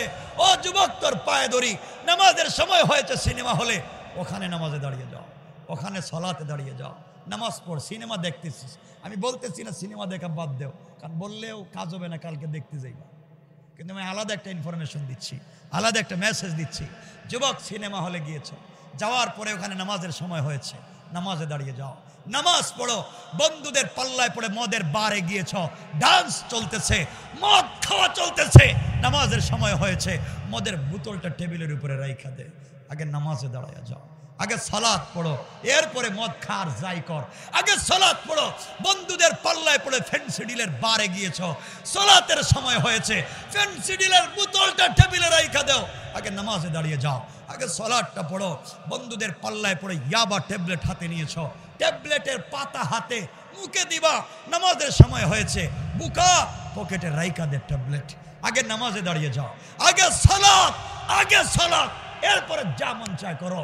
ও গোলাম, বন্ধুদের পাল্লায় পড়ে জেনা করে ফেলেছ, জেনা করে ফেলেছ, নামাজের সময় হয়েছে, পবিত্র হয়ে ওখানে নামাজে দাঁড়িয়ে যাও, ওখানে সালাতে দাঁড়িয়ে যাও। ও যুবক, যদি মাথায় টুপি থাকে টুপি পরে নামাজে দাঁড়িয়ে যাও, টুপি যদি না থাকে খালি মাথায় নামাজে দাঁড়িয়ে যাও। যদি শরীরে পাঞ্জাবি থাকে পাঞ্জাবি পরে নামাজে দাঁড়াও, পাঞ্জাবি যদি না থাকে শার্ট পরে নামাজে দাঁড়াও, শার্ট যদি না থাকে একটা টি শার্ট পরে নামাজে দাঁড়াও, টি শার্ট যদি না থাকে একটা সেন্টু গেঞ্জি পরে নামাজে দাঁড়াও, তাও যদি না থাকে খালি গায়ে তাও নামাজে দাঁড়াও। যুবক, যদি পায়জামা থাকে পায়জামা পরে নামাজে দাঁড়াও, পায়জামাও যদি না থাকে একটা প্যান্ট পরে নামাজে দাঁড়াও, প্যান্টও নাই, শরীরে কোনো কাপড় নাই, হাঁটু থেকে নাভি পর্যন্ত দেখে তাও নামাজে দাঁড়াইয়া যাও। এই কাপড়ও যদি না থাকে খালি গায়ে উলঙ্গ অবস্থায় নামাজে দাঁড়িয়ে যাও। ও যুবক, নামাজের সময় হয়েছে, অজুর ব্যবস্থা থাকলে অজু করে নামাজে দাঁড়াও, অজুর ব্যবস্থা না থাকলে তায়াম্মুম করে নামাজে দাঁড়াও। তায়াম্মুমের যদি পানি না পাও, বিনা অজুতে বিনা তায়াম্মুমে উলঙ্গ অবস্থায় নামাজে দাঁড়িয়ে যাও, এরপরে নামাজটা পড়ো, এরপরে আল্লাহর পায়ে সিজদা করো। আমার বিশ্বাস, আল্লাহ বলেছেন ইন্না সালাত তানহা আনিল ফাহশাই ওয়াল মুনকার। একদিন এই সালাতই তোমাকে বাঁচাইয়া বাঁচাইয়া সকল ফিতনাত থেকে দূর করে আল্লাহ পর্যন্ত পৌঁছায়া দিবে ইনশাআল্লাহ। আমি আর কেমনে বোঝাবো? আল্লাহ যদি আমার একটা শক্তি দিত, আমি যদি তোমাদের দিলের ভিতরে ঢুকাই দিতে পারতাম। এরপরেও বলছি আসসালাতু আলা ওয়াক্তিহা, এরপরেও বলছি আসসালাতু আলা ওয়াক্তিহা। রাসূলের জিন্দেগির শেষ কথা ছিল সালাত। ওমরকে খঞ্জর দিয়ে আবু লুলু আল মাজুসি মারলো, জ্ঞান ফেরার পরে বলছেন আসসালাত। আমিও তোমাদেরকে বলছি, যেখানেই থাকো, যে অবস্থায় থাকো, আসসালাত, নামাজটা পড়ো। ইনশাআল্লাহ বলেন ইনশাআল্লাহ। আমার কথা কষ্ট পাচ্ছেন? মনে করতেছেন হুজুর এভাবে কথা বলছে কেন? আমাকে বলতে দেন একটু কথা। 12টা হয়ে গেছে, গান নেই না, আরে শোনেন না। আগামীতে আমি বলে দিব ভাইদেরকে, এইটা কাইটা দিবেন, এই যে প্যান্ডেল বড় করবেন। এই যে দাঁড়ায় আছেন আপনারা 1.5 ঘন্টা থেকে কষ্ট করে লাভ কি? এখানে আপনারা বসেন, আসেন, কথা বলবেন না। শুনেন, তোমাদের দিলের, আমার দিলের দরদ নিয়ে তোমাদেরকে বলছি। যুবক, কি বলতে চাই শোনো। আমার বাবা বলতেছে, মুরব্বী বলতেছেন, মহিলাদের কথা বলি, সবই তো বলতেছি পুরুষ মহিলা, আমার কাছে সকলে মানুষ, আমার কাছে কোনো প্রকার নাই। আল্লাহ বলছেন সাওয়াইন বাইনানা ওয়া বাইনাকুম, সবাই তো সমানে সমান, আমার কাছে সকলেই সমান। কথা বুঝতে পেরেছেন? তো আপনাদেরকে স্পেশালি কষ্ট হচ্ছে না তো? ইনশাল্লাহ একটু হাত দেখেন তো দেখি, কার কার এখন কষ্ট হচ্ছে। সে তো আর কষ্ট হচ্ছে। শোনো, কি বলতে চাই, কথা তো সব রয়ে গিয়েছে, শুধু এই আয়াতের ভিতরকার কথাগুলো বলতেছি, রোগগুলা বলতেছি, রবের সাথে সম্পর্ক জুড়াচ্ছি। রব যে রাগ করে বলছেন যারা শয়তানি করে এদেরকে ঠিক করবেন। আল্লাহ, আমরা শয়তান না, তোমার এই আয়াতে যাওয়ার আগে আমরা তওবা করতেছি। কথা বুঝেন আমার? বুঝেন আলোচনা? এই আয়াতে যাওয়ার আগে আমরা তওবা করে আসতেছি। আল্লাহ, তুমি আমাদের উপর রাগ করে এই আয়াত আমাদের উপরে দিও না, আমরা আগেই তওবা করতেছি। ঠিক কিনা বলেন? এই কথাগুলো আপনাদেরকে বলছি ভাই, বুঝো বুঝো। এরপরে তোড়া অল্প করে বইলা দিই, আপনারা বিয়ে করছেন নি? কিছু এলাকায় মনে বিয়ে করে না, মনে নাকি? তা বিয়ে করছেন নি আপনারা? মাশাআল্লাহ, বিয়ে করছেন তো আপনারা কিছু? আচ্ছা শুনেন, যারা বিয়ে করছেন শুনেন, শোনেন কি বলতে চাই। ঘরে শান্তি চাননি? কিচ্ছু কয় না, চাননি? ঘরে শান্তি চাইলে পরিবারে শান্তি নিয়ে যেতে হবে। শান্তি বিক্রি করেন একজনে, একজনে শান্তি বিক্রি করেন, তার নাম বিশ্বনবী সাল্লাল্লাহু আলাইহি সাল্লাম। গোটা জীবন শান্তি বিক্রি কইরা গেলেন, ক্রেতা পাইলেন না। শান্তির এমন এক শান্তি, যেখানে গিয়েছেন শান্তি, যেখানে গিয়েছেন শান্তি। তো আপনাদের পরিবারে শান্তি আসেনি? জামাইয়ে বউরে মারে, বউ জামাইরেও মারে, কথা কন না কেন? ছেলে বাপরে পিটায়, 2-4 ছেলে মিলে মা বাপরে পিটায়, আছে না? শান্তি? আহা, পারিবারিক শান্তির 1-2 মিনিট বইলা দেই, কষ্ট হবে না তো ইনশাআল্লাহ। শান্তি যদি পেতে চান, যারা বিয়ে করেছ, বউর সাথে ভালো সম্পর্ক রাখবা, বউকে ভালোবাসবা ইনশাআল্লাহ। কিন্তু আপনারা তো বউরই ভালো লাগে না, আপনার কাছে তো বউ ভালো লাগে না, খালি ভালো লাগে পাশের বাসার বাবিরে, ঠিক কিনা? এটা ঠিক হইল কেমনে? তো খারাপ কাজ, এটা ঠিক করলো না, এগুলো তো খারাপ, এরা কো ঠিক ভালো না। শোনো যুবক, কি বুঝাতে চাই বুঝো, ঘরে শান্তি পাবা না। এর কারণ বউরে বউর মর্যাদা দেও নাই, বউরে বানাইছো কাজের বুয়া, বউরে বানাইছো কাজের বুয়া। বিয়ে করে আনছেন, সকালবেলা বউ ঘুম থেকে উঠছে, উঠেই রান্না করো, ঘর মুছো, ওয়াশরুম টয়লেট পরিষ্কার করো, মা বাপ 14 গোষ্ঠীর কাপড় ধুয়ে দাও, সবার নাস্তার ব্যবস্থা করো, বাচ্চাদের টিফিন তৈরি করো, বাচ্চাদেরকে নিয়ে স্কুলে যাও, স্কুল থেকে নিয়ে আসো, এরপরে হাঁস মুরগ থাকলে তাও দেখো, গরু ছাগল থাকলে তাও দেখো, দুপুরে সবার রান্নার ব্যবস্থা করে দাও, ঘর মুছে দাও, আত্মীয় স্বজন আসলে তাও দেখো, রাত্রবেলা সবাইরে খাওয়াও। ও বেচারি যে সকালে ঘুম থেকে ওইটা কাজ শুরু করছিল, আবার বিছানায় যাওয়ার আগ পর্যন্ত কাজ। কথা বলেন না কেন? কেন কেন কেন? কি বউ কি খাজের বুয়া নাকি? এত কাজ করান কেন? কোথায় পেয়েছেন? বউ আপনাকে রান্না করে খাওয়াবে, বউ আপনার কাপড় ধুয়ে দিবে, বউ আপনার মা বাবার খিদমত করবে, বউ আপনার বিছানা পরিষ্কার করে দিবে। কই পাইছেন কন? আপনারা তো কোরআন হাদিস ছাড়া কিচ্ছু ভালো লাগে না। আমার এখন বলেন, একজন দাঁড়ায় বলেন, কোরআন হাদিসের কোন জায়গায় আছে এই ওয়াজটা? কেন এত কাজ করে একজন মহিলা, এরপরে আপনার স্বামী রাত্রবেলা এসে আপনিও টেবিলের উপরে খাবার খাইয়া ঘুমিয়ে যান, একটাবার জিজ্ঞাসা করেন না, বউ তুমি কি খাইছো?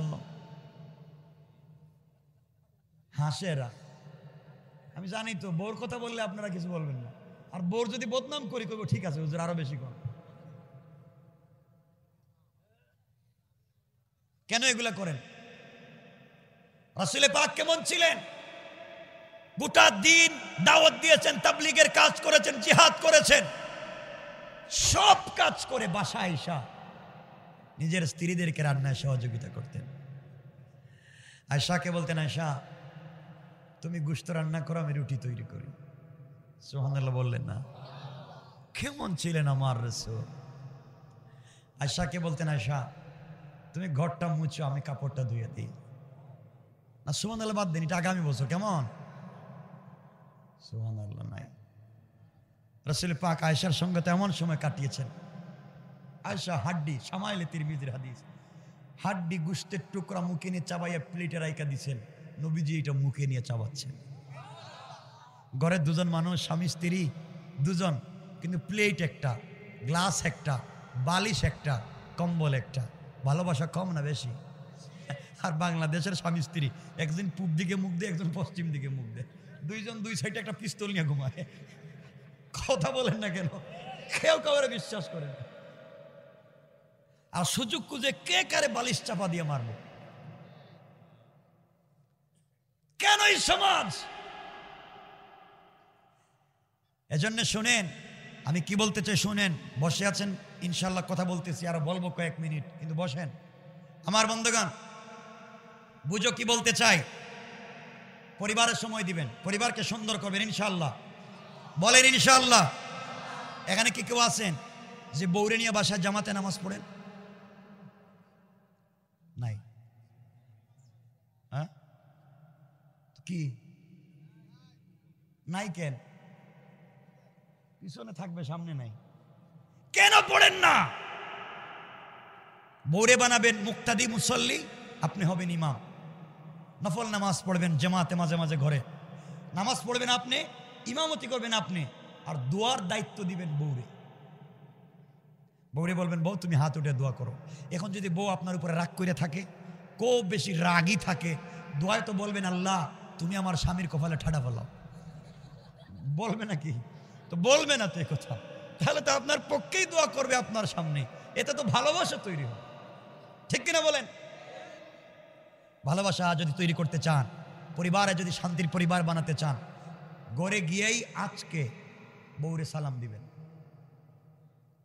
নাই, আমি বুঝাতে পারতেছি না। সালাম দিবেন, বলেন দিবেন ইনশাআল্লাহ।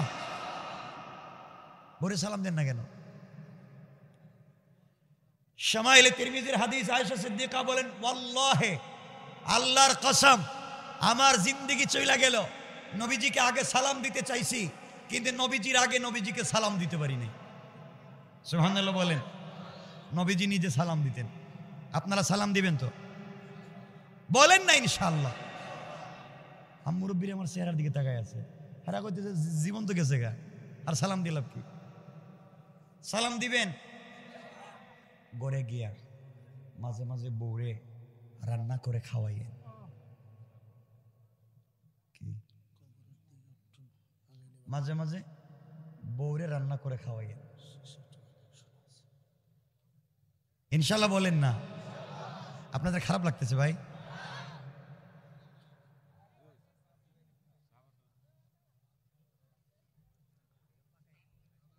শোনেন, বাসা এখন ফ্যামিলির কথা বলতেছি তো বুঝেন কি বলতে চাই। মাঝে মাঝে ঘরে গেলে বউরে নিজের হাতে কাপড়টা পরাইয়া দিয়ে, ডিজাইন করে কাপড় পরাইয়া দিয়ে। নবীজি আয়েশা সিদ্দিকাকে বলতেন, আয়েশা সব ঠিক আছে, তোমার কাপড় পরতে পারে না। আয়েশা বলতেন, আপনি এমন স্বামী হয়েছেন, আমার কাপড় কি পরাইয়া দেন? তো নবীজি নিজে আয়েশাকে কাপড়টা পরাইয়া দিতেন। কেমন ভালোবাসা ছিল। মাঝে মাঝে বউর ঠুটে লিপস্টিক লাগাইয়া দিয়ে। হ্যাঁ, নাকি হালাল না হারাম এর সন্দেহ আছে নাকি? আমি ফতোয়া দিচ্ছি, লা শাক্কা ওয়ালা রাইবা, আপনার জন্য ঠুটে লাগানো হারাম, বউর জন্য হারাম না। বউর জন্য জিনাত।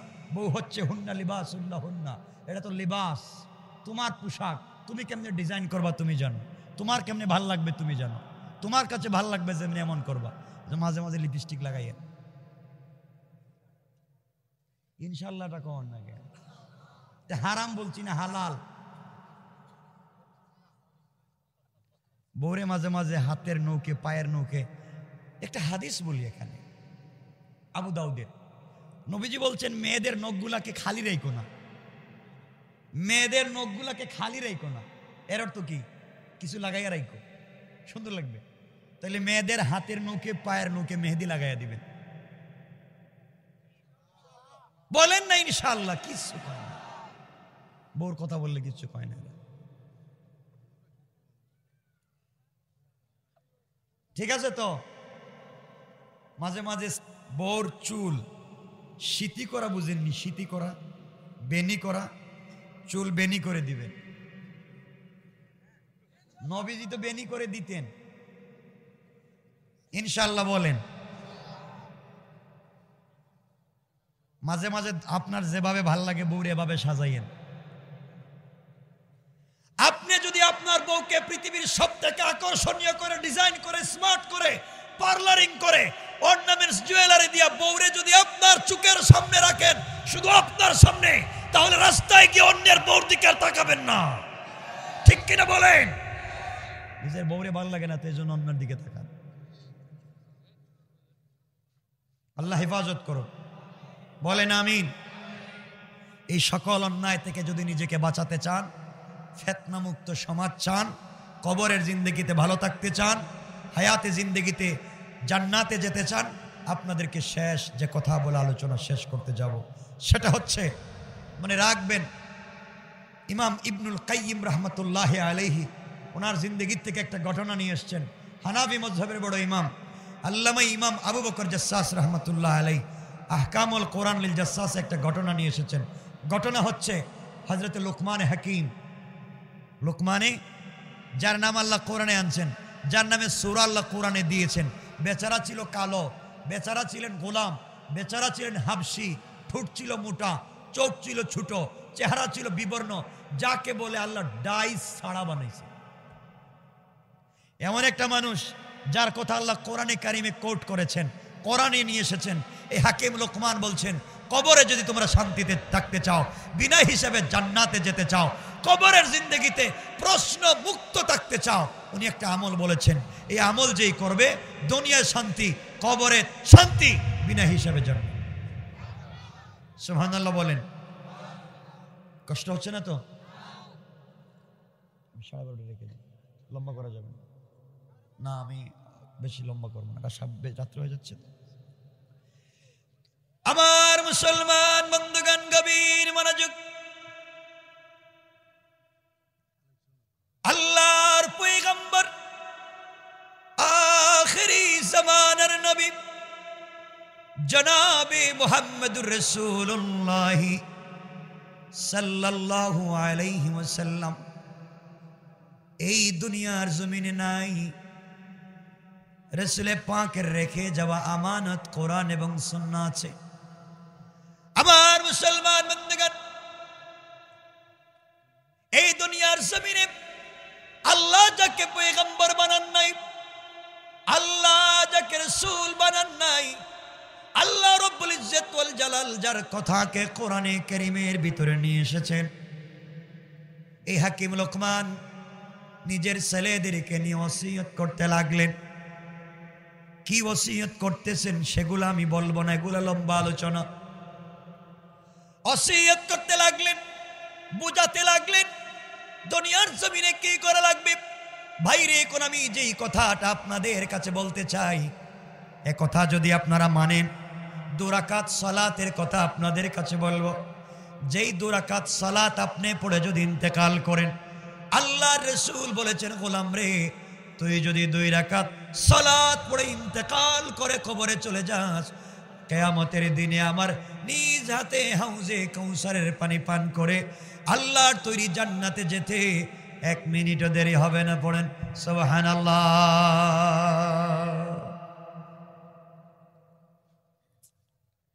আমার মুসলমান বন্ধুগণ, হাকিম লোকমান সন্তানদেরকে পরামর্শ দিচ্ছেন। এমন সময় একটা সন্তান দাঁড়িয়ে গিয়েছে আর ডেকে ডেকে বলতেছেন, আব্বা জান, আপনি অনেক কথা আমাকে বলেছেন, আপনি আমার কাছে অনেক কথা বলেছেন বাবা, এই মুহূর্তে আমিও আপনার কাছে একটা বিষয় চাই। হাকিম লোকমান ডাক দিয়ে বলছেন, বাবা কি বলতে চাও বলো। ছেলে ডাক দিয়ে বলতেছে, আব্বা জান, দুনিয়ার জমিনে চলার পথে আপনি অনেক ওসিয়ত করেছেন বাবা, আমি তোমার সব ওসিয়ত গুলা মানি, দুনিয়ার জমিনে তোমার সব কথাগুলাকে ফলো করব। কিন্তু আব্বা জান, আমি দুনিয়ার জমিনে বিজনেস করতে চাই, ব্যবসা করতে চাই, আমাকে টাকা দেন। হাকিম লোকমান বলছেন, সন্তান রে, তোমাকে দেওয়ার মতো টাকা আমার কাছে নাই, তোমাকে আমি টাকা দিতে পারবো না। সন্তান বলতেছে, আব্বা জান, তুমি আমাকে টাকা দিলে বিজনেস করব। সন্তান ডাক দিয়ে বলছে, বাবা দুনিয়ার জমিনের সব ঠিক আছে, টাকা দিলে বিজনেস করে হালাল পথে জান্নাতে যেতে চাই।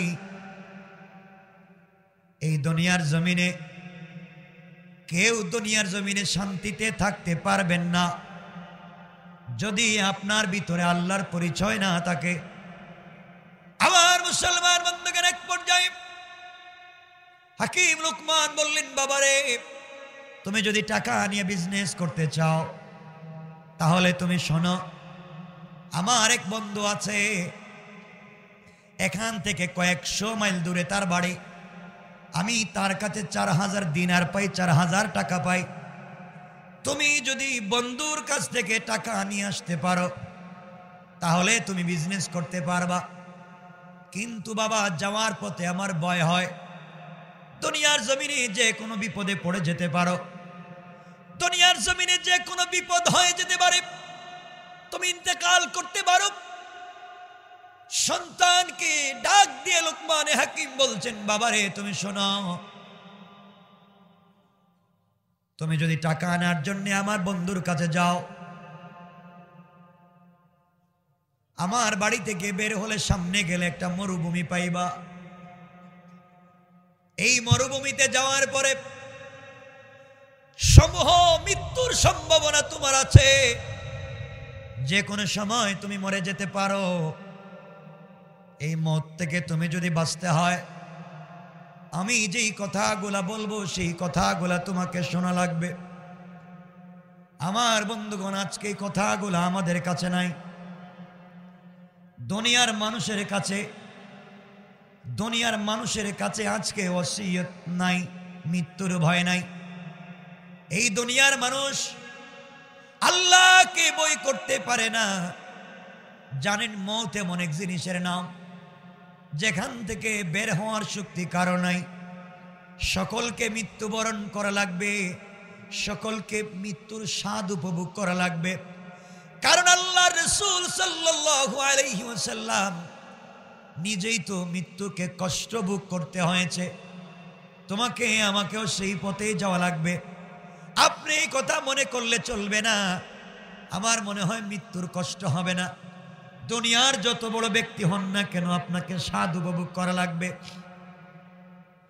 এই জন্য আমার মুসলমান বন্ধুগণ, আল্লাহর পয়গম্বর বিশ্ব নবী সাল্লাল্লাহু আলাইহি ওয়াসাল্লাম প্রতিদিন যেভাবে দ্বীনের দাওয়াত নিয়ে বাহিরে যান, দ্বীনের দাওয়াত নিয়ে বাহিরে যাচ্ছিলেন। একদিন বিকেল বেলা দাওয়াত দিয়ে ঘরে ফিরলেন। ঘরে ফিরে তিনি দেখতে পান আমাদের কলিজার টুকরা মা হযরতে খাদিজাতুল কুবরা, যেই মা বিশ্ব নবীকে 21 বৎসর অথবা 25 বৎসর বয়সে বিয়ে করেছেন। আমার বন্ধুগণ, কথাগুলা দিল দিয়ে শুনেন। আল্লাহর পয়গম্বর এসে দেখেন ঘরের ভিতরে হযরতে খাদিজাতুল কুবরা চোখের পানি ছেড়ে ছেড়ে কাঁদতেছে। আমার নবী জিজ্ঞাসা করলেন, খাদিজা, তুমি এভাবে কান্না করবার কারণ কি? তুমি বা কেন কান্না করো? খাদিজাতুল কুবরা বলছেন, স্বামী, গতকালকে রজনীতে আমি স্বপ্নে দেখেছি দুনিয়ার জমিনে আমি না ইন্তেকাল করেছি, আর আজকে সারাদিন থেকে দেখি আমার দর্দে সিনা, বুকের ব্যথা বেড়ে গিয়েছে, মনে হয় বাঁচব না। আল্লাহর পয়গম্বর বলেন, কি বলতে চাও খাদিজা? এই দুনিয়ার জমিনে আমার কেউ নাই, চাচা কয়েকদিন আগে ইন্তেকাল করেছেন। দুনিয়ার জমিনে দ্বীনের দাওয়াত নিয়ে বাহিরে যাই, মানুষ আমাকে যত কষ্ট দেয় না কেন, ঘরে এসে তোমার চেহারার দিকে যখন তাকাই, তুমি আমাকে জড়াই আমার কপালে চুম্বন দিয়ে দাও, আমি গোটা দিনের সবগুলা কষ্ট ভুলে যাই। খাদিজা, তুমি কি বলতে চাও? কি হয়েছে? খাদিজাতুল কুবরা রাদিয়াল্লাহু তাআলা আনহা ডাক দিয়া বললেন, স্বামীরে, দীর্ঘদিন পর্যন্ত আপনার ঘর সংসার আমি করেছি, জানি না, মনে হয় আজকের পরে আর বাঁচব না। আমি কান্না করি এই জন্যে, আমি যদি মরে যাই কে আপনাকে দেখবে? কে আপনাকে বুকের সঙ্গে জড়াইয়া ধরবে? স্বামী, আমার কোনোদিন আপনাকে দুনিয়ার জমিনে কষ্ট দিতে চাইনি। আজ পর্যন্ত আমি কোনোদিন আপনার আগে খাবার গ্রহণ করি নাই। যত রাত্রে আপনি ঘরে ফিরেন না কেন, দিনের দাওয়াত দিয়া দরজায় দাঁড়াইয়া থাকি।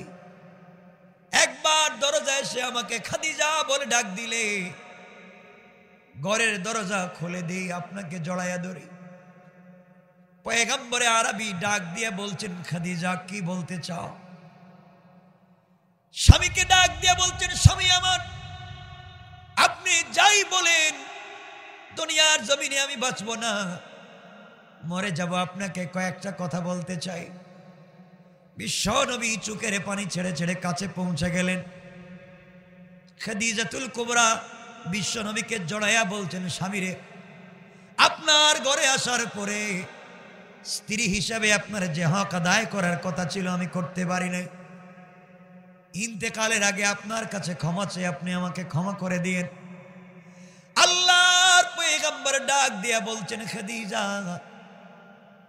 তুমি আমার ঘরে আসার পরে নিজের সমুদয় সম্পত্তি ইসলামের রাস্তায় ব্যয় করে তুমি দিয়েছো। আমার জন্য প্রতিদিন দুবেলা খাবার, এত উপরে ঘরে হেরায় তুমি আমার জন্য নিয়ে যাইতে। দিনের দাওয়াতে আমাকে সহযোগী ছিলে। যত কষ্টে দুনিয়ার জমিনে তাকি না কেন, ঘরের ভিতরে এসে তোমার চেহারার দিকে তাকালে সব ভুলে যায়। কি বলতে চাও? খাদিজা বলছেন, স্বামী, আমি ইন্তেকাল করব, নির্ঘাত বাঁচব না। মৃত্যুর আগে আপনার সঙ্গে কিছু কথা বলতে চাই। আল্লাহর পয়গম্বর কাছে পৌঁছে গেলেন। খাদিজাতুল কুবরা চোখের পানি ছেড়ে ডাক দিয়া বলছেন, স্বামী আমার, আপনার কাছে আমি যে কথা প্রথমে জানতে চাই, আমি যদি আজকে ইন্তেকাল করে মরে যাই, না জানি মৃত্যুর যন্ত্রণা কেমন হবে আমি জানি না। পয়গম্বরে আরবি, আমি মরে গেলে আপনি আমাকে নিজের হাতে গোসল করাবেন। একটু আমি কথা শেষ করে ফেলি, কথা বললেন, কথা বলবো না।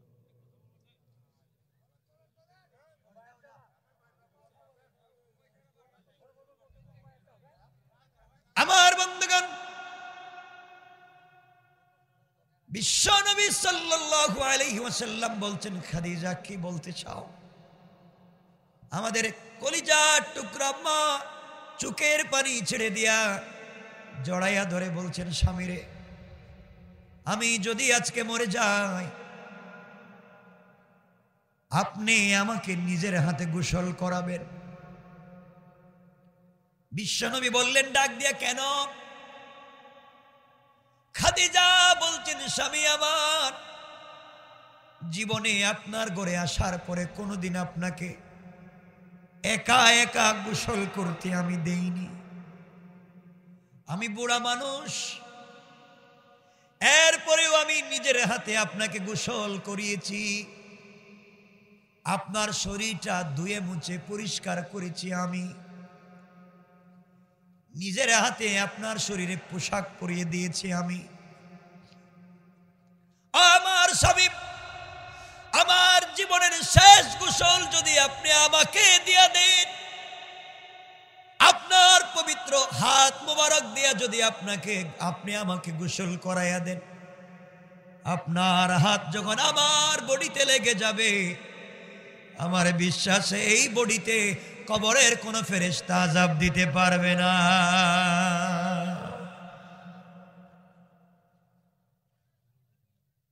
আমার নবী ডাক দিয়া বললেন, স্ত্রী রে, তুমি যে কথা বলেছ আমি কবুল করে নিলাম। এরপরে তুমি কি বলতে চাও? খাদিজাতুল কুবরা বলছেন, স্বামী আমার দ্বিতীয় ওসিয়ত, আমার স্বামী, আমি যদি ইন্তেকাল করি, আপনি আমাকে কাবার গিলাফ দিয়ে আপনি আমার কাফনের ব্যবস্থা করবেন না। দুনিয়ার কোন দামি পোশাক দিয়ে আমার কাফনের ব্যবস্থা করার দরকার নাই। আমি যদি ইন্তেকাল করে চলে যাই, আপনার পরনের একটা জুব্বা, আপনার পরনের একটা পাঞ্জাবি আপনি আমাকে কাফন হিসাবে দিয়ে দিয়েন স্বামীরে। আল্লাহর নবী বললেন, খাদিজা, আমি তো আরো দামি কোনো জিনিস দিয়ে তোমার কাফন দিতে পারি। খাদিজা চোখের পানি ছেড়ে ডাক দিয়া বলছেন, স্বামী আমার, আপনার পরনের একটা জুব্বা দিয়ে যদি আমার কাফনের ব্যবস্থা করে দেন, আপনার এই কাপড়টা আপনার বডির সঙ্গে লেগেছিল, এই কাপড় যখন আমি খাদিজার বডির সঙ্গে লেগে যাবে, আপনার কাপড়ের তো অনেক দাম, শরীর থেকে ঘাম জোরে যখন কাপড়ে লেগে যায় জান্নাতের মিশক আম্বর হয়ে যায়। ও স্বামী, এই কাপড় দিয়ে যদি আপনি আমার কাফনের ব্যবস্থা করে দেন, আমার বিশ্বাস কবরে চলে গেলে পরে কবরের ফেরেশতারা তো কাউকে চিনে না। আপনার পোশাক আমার বডিতে থাকলে কবরের ফেরেশতারা আযাব দিতে পারবে না। আল্লাহু আকবার বলেন।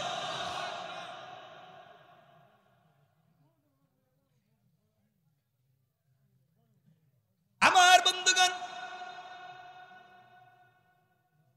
এক পর্যায়ে আল্লাহর নবী বললেন, খাদিজা তাও কবুল করে নিলাম, এরপরে তুমি আর কি বলতে চাও আমাকে বলো। খাদিজাতুল কুবরা বলছেন, স্বামীরে আমার 3 নম্বর ওসিয়ত, আমি যদি ইন্তেকাল করি দুনিয়ার কোন মানুষকে দিয়ে আপনি আমার গোসলের আপনি আমার জানাজার ইমামতি দিয়েন না। স্ত্রী হিসাবে আপনার কাছে আমার ওসিয়ত, আপনি আমার জানাজার ইমামতিটা করবেন। কিছু বলবো? হ্যাঁ, কি এগুলো কি চিল্লাচিল্লি? আমি কথা বলতে পারবো?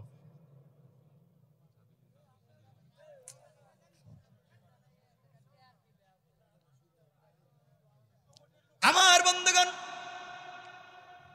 খাদিজাতুল কুবরা বলছেন, স্ত্রী রে আমার, ও স্বামী আমার 3 নম্বর ওসিয়ত, আমি মারা গেলে আপনি আমার জানাজার ইমামতি করবেন।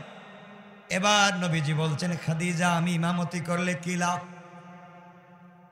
খাদিজা বলতে শুরু করলেন, স্বামী রে আপনি যখন আমার সামনে দাঁড়াইয়া জানাজার ইমামতি করবেন, আজকে আমি নাই, বাড়িতে গেলে আপনি খাদিজাকে পাবেন না। আমি আপনার ঘরে লাল বেনারসি পরে এসেছি,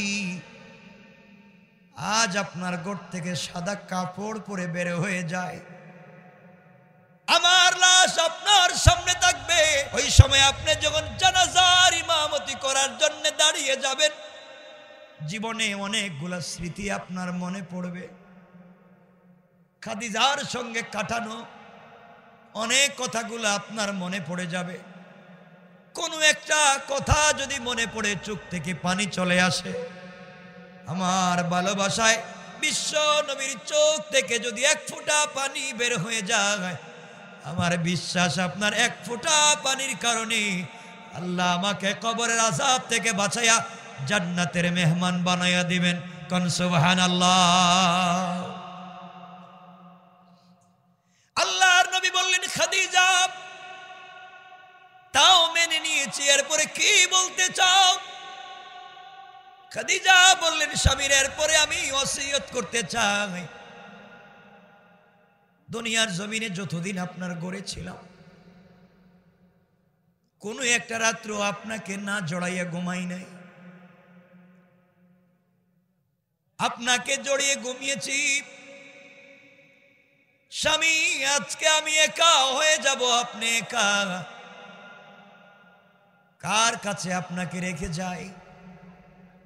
কবরের ভিতরে আমাকে যখন রাখা হবে, দুনিয়ার কোন মানুষকে দিয়ে আমাকে কবরে রাখেন না, আমাকে আপনার নিজের হাতে কবরে রেখে দিয়েন। আল্লাহর পয়গম্বর বললেন, খাদিজা তোমার কথা আমি মেনে নিলাম, আমি তোমাকে আমার কুলে করে কবরে শোয়া দিব। এবার খাদিজাতুল কুবরা চোখের পানি ছেড়ে ছেড়ে হাউমাউ করে বাচ্চাদের মতো কাঁদতেছে। নবীজি জিজ্ঞাসা করেন, তোমার সব কথা মেনে নিলাম, তাহলে কান্না করো কেন? খাদিজাতুল কুবরা বলছেন, স্বামী রে আমি আপনাকে শেষ ওসিয়ত করতে চাই, আপনি কি মানবেন? বিশ্ব নবী বললেন, খাদিজা বলো, স্বামী হিসাবে তোমার জীবনের শেষ ওসিয়ত মানব।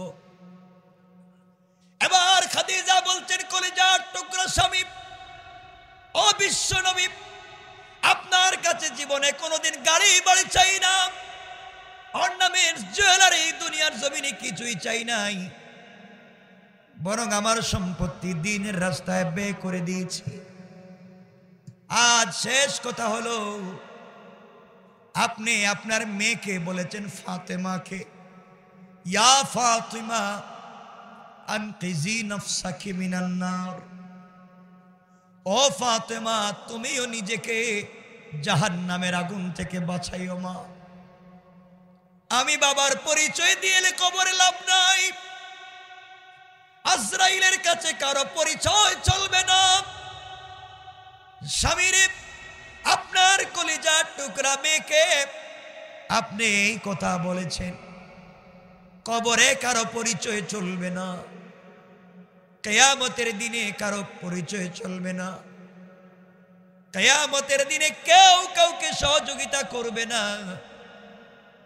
ও স্বামী, আমি কেমন করে কবরে থাকবো জানি না, জীবনে কি করেছি বলতে পারি না, কবরের প্রশ্নের জবাব দিতে পারবো কিনা জানি না।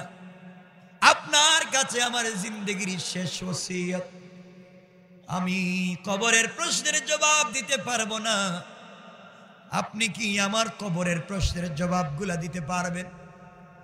আল্লাহর পয়গম্বর দাঁড়িয়ে গেলেন, নবীদের চোখ মুবারক থেকে পানি বের হয়, গাড়ি তার গাল ভিজে, গাদাড়ি ভিজে, টপ টপ করে মনে হয় নিচে পড়তে শুরু করেছে। নবীজি নিজেকে সামলিয়ে বললেন, খাদিজা, আমি স্বামী হিসাবে তুমি স্ত্রীকে কথা দিলাম, যতক্ষণ পর্যন্ত তোমার কবরের প্রশ্নের জবাব আমি না দিব, ততক্ষণ পর্যন্ত আমি স্বামী, তুমি স্ত্রীর কবর থেকে তোমাকে একা কবরে রেখে ফিরে আসব না। আল্লাহু আকবার বলেন। খাদিজা বলতে লাগলেন, স্বামীর কবরের আযাব বড় আযাব, আপনি বলেছেন কবরের ভিতরে 19 জন ফেরেশতা থাকবে যারা চোখে দেখে না, আরো 19 জন ফেরেশতা থাকবে যারা কানে শুনে না, আরো 19 জন ফেরেশতা থাকবে যারা কথা বলতে পারে না। ও স্বামী, চোখে দেখে না, কথা বলতে পারে না, কান দিয়েও শুনে না, এরা যদি কবরের ভিতরে এসে আমাকে আঘাত করে চিল্লালে কাজ হবে না, সাপ বিচ্ছু আমাকে আঘাত করবে। আপনি বলেছেন কবরের ভিতরে কেচি থাকবে, বিচ্ছু থাকবে, পুরা কবরটার ভিতরে আগুন থাকবে। স্বামীরে বলেন তো, আমি এই জায়গায় কেমনে থাকি? আমি কেমনে এই জায়গায় থাকবো? আপনি নিজে তো সব সময় দেখেছি কবরের বয়ে, কিয়ামতের বয়ে সেজদায় পড়ে কাঁদছেন। কত রাত্রে আপনার চেহারায় রক্ত জমাট বেঁধে গিয়েছে শুধু চোখের পানি পড়তে পড়তে। কত রাত্র আপনাকে দেখেছি পা মুবারক ফুলে গিয়েছে নামাজে দাঁড়াইয়া থাকতে থাকতে। ও স্বামী, কেমনে কবরের প্রশ্নের জবাব দিব জানি না, কঠিন সময়ে কেউ থাকবে না, এই সময়ে আপনি আমাকে একটু সহযোগিতা করবেন, প্রশ্নের জবাব দিবেন। আমার বন্ধুগণ, সংক্ষেপ, খাদিজাতুল কুবরা ইন্তেকাল করলেন, আল্লাহর রাসূল নিজের হাতে গোসল করালেন, নিজের জুব্বা মুবারক খুলে কাফনের ব্যবস্থা করলেন, নিজে জানাজার ইমামতি করলেন, এরপর নিজের হাতে কবরে শোয়া দিলেন। কবরে শোয়া দেয়া সাহাবীরা চলে এসেছেন, আমার নবী মাটি চাপা দেয়, চোখের পানি ছেড়ে ছেড়ে কান্না করে, আরে খাদিজা কেমনে একা কবরে থাকবে? মাটি চাপা দিয়া কবরের উপরে বসে বসে কান্না করেন। আবু বকর ডেকে বলছেন, পয়গম্বরে আরবি, আপনি যদি এইভাবে কান্না করেন আমরা সহ্য করতে পারবো না, চলে আসেন, বাড়িতে আসেন। নবীজি বলতেছেন, না রে, আমি আমার স্ত্রী খাদিজার সঙ্গে ওয়াদা দিয়েছি, তার কবরের প্রশ্নের জবাব আমি দিব কেমনে যাই। আমার ভাইরা, কিছুক্ষণ পরে জিবরিল আমিন হাজির হয়ে গিয়েছেন আর আল্লাহর রাসূলকে ডেকে বলতেছেন, পয়গম্বরে আরবি, আপনি কেন এখানে বসে আছেন? আল্লাহর রাসূল ডেকে ডেকে বলছেন, জিবরাইল, আমি এখানে বসে আছি, আমি খাদিজার প্রশ্নের জবাব দেওয়ার জন্য এখানে বসে আছি। জিবরিল আমিন বলছেন, পয়গম্বরে আরবি, আপনি যদি কবরের উপরে থাকেন কোন ফেরেশতা প্রশ্ন করতে আসবে না, আপনি চলে যান। এমন সময় রাসূল পাক বলছেন, আমি তো ওয়াদা দিয়েছি স্ত্রীকে। এমন সময় আল্লাহ রাব্বুল ইজ্জত ওয়াল জালাল ডাক দিয়ে বলছেন, বন্ধু আমার, আপনি এভাবে কষ্ট করতে পারেন না, আপনি এভাবে এখানে বসে বসে কান্না করতে পারেন না। খাদিজা ইসলামের জন্য যা করেছে, আপনি রাসূলের জন্য যা করেছে, আমি আল্লাহ খুশি হয়ে গিয়েছি। আপনি তার কবরের উপরে বসে প্রশ্নের জবাব দিয়ে কষ্ট করার দরকার নাই। এই মুহূর্তে আপনি বাড়িতে চলে যান, আমি আল্লাহ স্বয়ং খাদিজার সকল প্রশ্নের জবাবের জিম্মাদার।